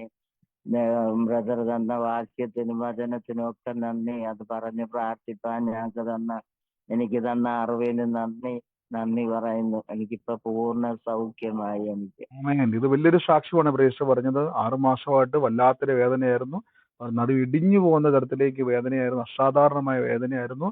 എന്നാൽ കർത്താവിന്റെ വചനം കേട്ടു, യേശുവിന്റെ തിരുമുറിവിൽ സൗഖ്യത്തിൽ വിശ്വസിച്ചു എന്ന് പറഞ്ഞത് തന്നെ ആ വേദന എവിടെ പോയെന്ന് അറിയത്തില്ല. പൂർണ്ണ സൗഖ്യം. അത് ആലോചിച്ച് നോക്കി. അതൊക്കെ നമുക്ക് എപ്പോഴും നമ്മുടെ തേയ്മാനങ്ങൾ നിമിത്തവും പലതും നിമിത്തവും നമുക്കുണ്ടാകുന്ന അവസ്ഥ. പക്ഷെ കർത്താവ് പുതിയത് സൃഷ്ടിച്ചിരിക്കുന്നതാണ്. ദൈവം ആ വേദനകളെ മാറ്റി സൗഖ്യം കൊടുത്തതിന് നന്ദി പറയുന്നു, യേശുവിന്റെ അതിശയകരമായ നാമത്തിൽ തന്നെ. God bless you sister. അനേകരോട് പറയണം, യേശു എന്നെ സൗഖ്യമാക്കി, നിങ്ങളെയും യേശു പിടിപ്പിക്കുന്നു പറഞ്ഞ് കൈവച്ച് പ്രാർത്ഥിച്ചോണം. അത്ഭുത രോഗസൗഖ്യത്തെ കർത്താവ് ചെയ്യും. ആമേൻ. സ്വർഗ്ഗം അനുഗ്രഹിക്കട്ടെ. എന്തോ എന്റെ കയ്യിൽ ഇന്ന് രാവിലെ ഒരു തേപ്പൊട്ടി കൊണ്ട് പൊള്ളിയായിരുന്നേ. എന്നാലും ഒരു 5 രൂപയുടെ ട്രിപ്പിൽ എന്റെ കൈ പൊള്ളിയായിരുന്നേ. പൊള്ളിയെന്ന് പറഞ്ഞാല് തേപ്പൊട്ടി 1 മണിക്കൂറോളം ഓണാക്കി വെച്ചിട്ട് ഓണാക്കിയ ആള് മറന്നുപോയി, വീട്ടിലെ മോള്. ഞാൻ അറിയാതെ ഇങ്ങനെ ഒതുക്കിയപ്പോ പെട്ടെന്ന് തേപ്പൊട്ടിയുടെ അടുത്ത് പോയപ്പോ എന്റെ കൈ മുട്ടി പൊള്ളി. പക്ഷെ എനിക്ക് ഒരു കുഴപ്പമില്ലെന്ന് പറഞ്ഞാല് പുള്ളിയുടെ ആ ഒരു നേരിയ പാട് മാത്രം പാടും അറിവില്ലായിരുന്നു. എന്നെ കുറെ ഞാൻ ഉച്ചയായപ്പോ എന്റെ മനസ്സിലൊരു തോന്നല് ആ മോളോട് അത് പറഞ്ഞിട്ട് ഇപ്പൊ 2 പ്രാവശ്യം ഓണാക്കി വെച്ചിട്ട് ആള് മറക്കണം. ഒരു കുഞ്ഞു കൊച്ചുണ്ട് ഇവിടെ. അപ്പൊ അതുകൊണ്ട് എനിക്കിങ്ങനെ പെട്ടെന്ന് ഒരു 2 മണി കഴിഞ്ഞപ്പോ ഒരു മനസ്സിലൊരു തോന്നല് ഇത് പറയണം എന്ന്. അപ്പൊ ഞാൻ പറഞ്ഞപ്പോ എന്നോട് പറഞ്ഞു ഇച്ചിരി പേസ്റ്റ് വരട്ടണം ചേച്ചി പാട് പോലും. ഞാൻ പറഞ്ഞു എനിക്ക് ശേഷം ഒരു കുഴപ്പമില്ല, എനിക്ക് വേദന ഒന്നും ഇല്ല എന്ന് പറഞ്ഞു. പക്ഷെ പുള്ളിക്കാരത്തി അപ്പൊ ആ പേസ്റ്റ് കൊണ്ടൊന്ന് പുരട്ടിയപ്പോ ഒരു തൊലി നേരിയതായിട്ടൊന്ന് പൊളിഞ്ഞതാണ്. അപ്പൊ പക്ഷെ എനിക്ക് വേദന ഒന്നുമില്ല. പക്ഷെ എന്റെ ഉള്ളിൽ ഞാൻ എന്ത് മരുന്ന് പോലെ നമുക്ക് വചനം പറഞ്ഞു തന്ന യേശുവിന്റെ തിരുനാൾ സത്യം വന്നത് അങ്ങനെ കേട്ട വചനങ്ങളെല്ലാം ഒരു ആത്മാവിന്റെ ഉള്ളിന്റെ ഉള്ളിൽ അത് ഇരിക്കണ കാരണം എപ്പോഴും എന്ത് അസുഖം എന്ത് ബുദ്ധിമുട്ട് വന്നാലും ഒക്കെ വചനം വന്ന് നമുക്ക് പറയാൻ തന്നെ അത് പഠിപ്പിക്കുന്ന ബ്രദറിന് എന്തോരം പറഞ്ഞാലും നന്ദി പറഞ്ഞാലും മതിയാവൂല. അതിനുവേണ്ടി ഞാനപ്പ ആ സാക്ഷ്യം പറയണമെന്ന് എനിക്ക് മനസ്സിലുണ്ടായി. ഇത്രയും വചനത്തിന് അപ്പം നമുക്ക് ദൈവത്തിനോട് എനിക്ക് പെട്ടെന്ന് സന്തോഷം കൊണ്ട് കരച്ചിൽ വന്നു. എന്ന് വെച്ചാല് ദൈവം എന്നെ ഇത്രയധികം സ്നേഹിക്കണുണ്ടെന്നുള്ള ഒരു വചനത്തിന് ഇത്രയും ശക്തി ഉണ്ടെന്ന ഒരു വലിയൊരു ബോധ്യം കിട്ടി ബ്രദറെ. അതാണ് എനിക്ക് ഏറ്റവും എനിക്ക് പുള്ളിയേക്കാളും ഈ വചനത്തിന് ഇത്ര ശക്തി ഉണ്ടല്ലോ എന്ന് ഉള്ളിൽ വന്നപ്പോ ഞാൻ അവിടെ നിന്ന് ദൈവത്തിന് കുറെ നന്ദിയും പറഞ്ഞു. എനിക്ക് സന്തോഷം കൊണ്ട് കണ്ണീര് വന്നു. അത്ര ഒരു ഭയങ്കര ഒരു ഇതായിരുന്നു ബ്രദറെ. പുള്ളിയുടെ പൊള്ളലിൻ്റെതായ ഒരു അസ്വസ്ഥതയും കാര്യമൊന്നും ഉണ്ടായിട്ടില്ല. തീർച്ചയായിട്ടും സൗഖ്യമാകൃപയ്ക്ക് നിഷ്ഠ പറഞ്ഞ പോലെ തന്നെ ആ വചനത്തിന്റെ വലിയ തിരിച്ചറിവിൽ സാഹചര്യങ്ങളെ ജയിക്കുവാൻ കർത്താവ് സഹായിക്കുന്നല്ലോ. ആ വേദനകളിൽ നിന്നും കർത്താവ് സൗഖ്യം കൊടുക്കുക മാത്രമല്ല വചന തിരിച്ചറിവിൽ നിൽക്കുവാൻ ദൈവം സഹായിച്ചതിന് നന്ദി പറയുന്നു. ഗോഡ് ബ്ലസ് യു സിസ്റ്ററെ, യേശുവിന്റെ നാമത്തിൽ തന്നെ ആമേൻ. കർത്താവ് അനുഗ്രഹിക്കട്ടെ. മറ്റാരെങ്കിലും സാക്ഷിയുള്ളവരുണ്ടോ? വേഗത്തിൽ പറഞ്ഞാട്ടെ. എനിക്കൊരു സാക്ഷ്യം പറയാനുണ്ടായിരുന്നേ. പറഞ്ഞു. എന്റെ കുറെ നാളായിട്ട് എന്റെ ഹെയറിനാണ് ഭയങ്കര ഹെയർ ലോസ് ആയിരുന്നു. ഒത്തിരി ഓയിലൊക്കെ യൂസ് ചെയ്തിട്ടാണെങ്കിൽ ഒരു റിസൾട്ടും കണ്ടില്ല. ഭയങ്കരമായിട്ട് ഹെയർ ലോസ് ആയിരുന്നു. അതുപോലെയാണെങ്കിൽ നമ്മൾ ചീപ്പാണെങ്കിൽ തലയിലോട്ട് ചീവുമ്പോൾ അത്രയ്ക്ക് പറ്റാത്തൊരവസ്ഥയായിരുന്നു. ഒത്തിരി മുടിപ്പായിരുന്നു. അങ്ങനെ ഞാൻ തന്നെ ആണെങ്കിൽ എന്നെ പ്രാർത്ഥിച്ച് യേശുവിന്റെ നാമത്തിൽ എന്റെ ഹെയർ ലോസ് മാറട്ടെ എന്നും അതുപോലെ എന്റെ മുടി ഗ്രോത്ത് ഉണ്ടാകട്ടെ എന്നും പറഞ്ഞു. ഇപ്പൊ ആണെങ്കിൽ ഒട്ടും തന്നെ ഹെയർ ലോസും ഇല്ല, ഗ്രോത്തും വരുന്നുണ്ട്.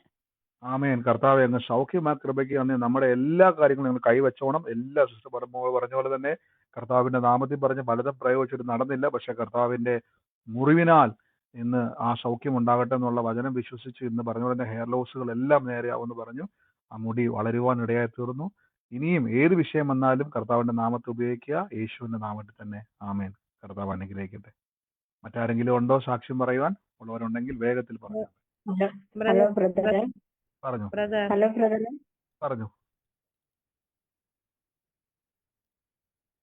സാക്ഷിയുള്ളവർ പറഞ്ഞാട്ടെ. ഹലോ ബ്രദറെ. ആ. ഞാൻ ഇന്നലെ ജോലി സ്ഥലത്തുനിന്ന് വീട്ടിലേക്ക് പോവായിരുന്നു.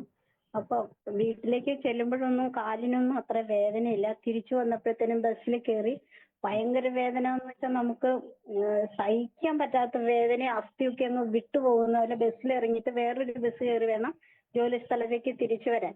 ഞാൻ ആ ബസ്സിൽ ഇറങ്ങി സ്റ്റെപ്പ് താഴെ ഇറങ്ങി റോഡിൽ നിന്ന് കഴിഞ്ഞപ്പോഴത്തേനും എനിക്ക് പുറകിലേക്ക് അങ്ങ് മറിഞ്ഞു. പക്ഷെ എന്റെ ദേഹത്തൂടെ ആ ടയർ കയറി ഇറങ്ങണതായിരുന്നു. പക്ഷെ ദൈവമേ എത്രമാത്രം വേദന സഹിച്ച ദൈവം, എന്റെ വേദനയ്ക്ക് എന്തായിരിക്കും ഇങ്ങനെ എന്നോർത്ത് ഞാൻ പ്രാർത്ഥിച്ചുകൊണ്ടിരുന്നു. പക്ഷെ ഞാൻ ടയറിന്റെ അടിയിലേക്ക് പോയില്ല, ഞാൻ ഫ്രണ്ടിലേക്ക് തിരിഞ്ഞു ചെന്നു. ദൈവം എന്നെ ആ ആപത്തിൽ നിന്ന് രക്ഷിച്ചതിനായിട്ട് നന്ദി പറയുന്നു. ആമേൻ. കർത്താവ് വിടുവിച്ച കൃപയ്ക്ക് വലിയൊരു അനർത്ഥം മാറി ജീവൻ കൊടുക്കുവാൻ കർത്താവ് ഇടയാക്കിയല്ലോ. സ്വർഗം നിങ്ങളെ അനുഗ്രഹിക്കട്ടെ. ഞാൻ ഇന്ന് തൽക്കാലത്തേക്ക് നമ്മുടെ പ്രാർത്ഥനകളെ സ്റ്റോപ്പ് ചെയ്യുന്നു. ബാക്കി സാക്ഷ്യങ്ങളെ നമുക്ക് തുറമാനമായിട്ട് പിന്നെയും കേൾക്കാം. ദൈവം നമുക്ക് വേണ്ടി വലിയ പ്രവർത്തികളാൽ നിറയ്ക്കുന്ന ദൈവമാണല്ലോ. വലിയ സാക്ഷ്യങ്ങളാൽ ദൈവം നിറയ്ക്കുന്ന ദൈവമാണല്ലോ. വൻ കാര്യങ്ങളെ കർത്താവ് ചെയ്യും. നമുക്ക് പ്രാർത്ഥിക്കാം, നമുക്ക് വിശ്വസിക്കാം, ദൈവസന്നിധിയിൽ മുന്നോട്ട് പോകാം. സ്വർഗത്തിലെ ദൈവം നമ്മളെ സഹായിക്കുന്നില്ല. സൂമിലും ഒക്കെ യൂട്യൂബിലും ഒക്കെ കാണുന്നവർക്ക് നിങ്ങൾക്ക് പ്രാർത്ഥനയിലേക്ക് പ്രവേശിക്കാനുള്ള ലിങ്ക് അവിടെയുണ്ട്. അനേകർക്ക് ഈ വചനം ഷെയർ ചെയ്ത് കൊടുക്കുക. അനേക തലമുറകൾക്ക് ഒരു അനുഗ്രഹമായി തീരട്ടെ. വൻ കാര്യങ്ങളെ കർത്താവ് ചെയ്യും. വലിയ പ്രവൃത്തികളാൽ കർത്താവ് നിറയ്ക്കുവാൻ ഇടയായിത്തീരും. വലിയ മഹത്വം കർത്താവ് ചെയ്യും. നമുക്ക് ഒരുമിച്ച് വിശ്വാസത്തോടെ പ്രാർത്ഥനയോടെ ദൈവസന്നിധിയിൽ ഇന്ന് പ്രഖ്യാപനങ്ങൾ ഏറ്റുപറയാം. മൈക്കുകളൊക്കെ മ്യൂട്ട് ചെയ്ത് നിങ്ങളായിരിക്കുന്ന സ്ഥലത്തിരുന്നു കൊണ്ട് കർത്താവിന്റെ നാമത്തിൽ ലഭിച്ചു എന്ന് വിശ്വസിപ്പിൻ, എന്നാൽ നിങ്ങൾക്കത് ഉണ്ടാകും എന്ന വചനത്താൽ നമുക്ക് ഏറ്റുപറയാം.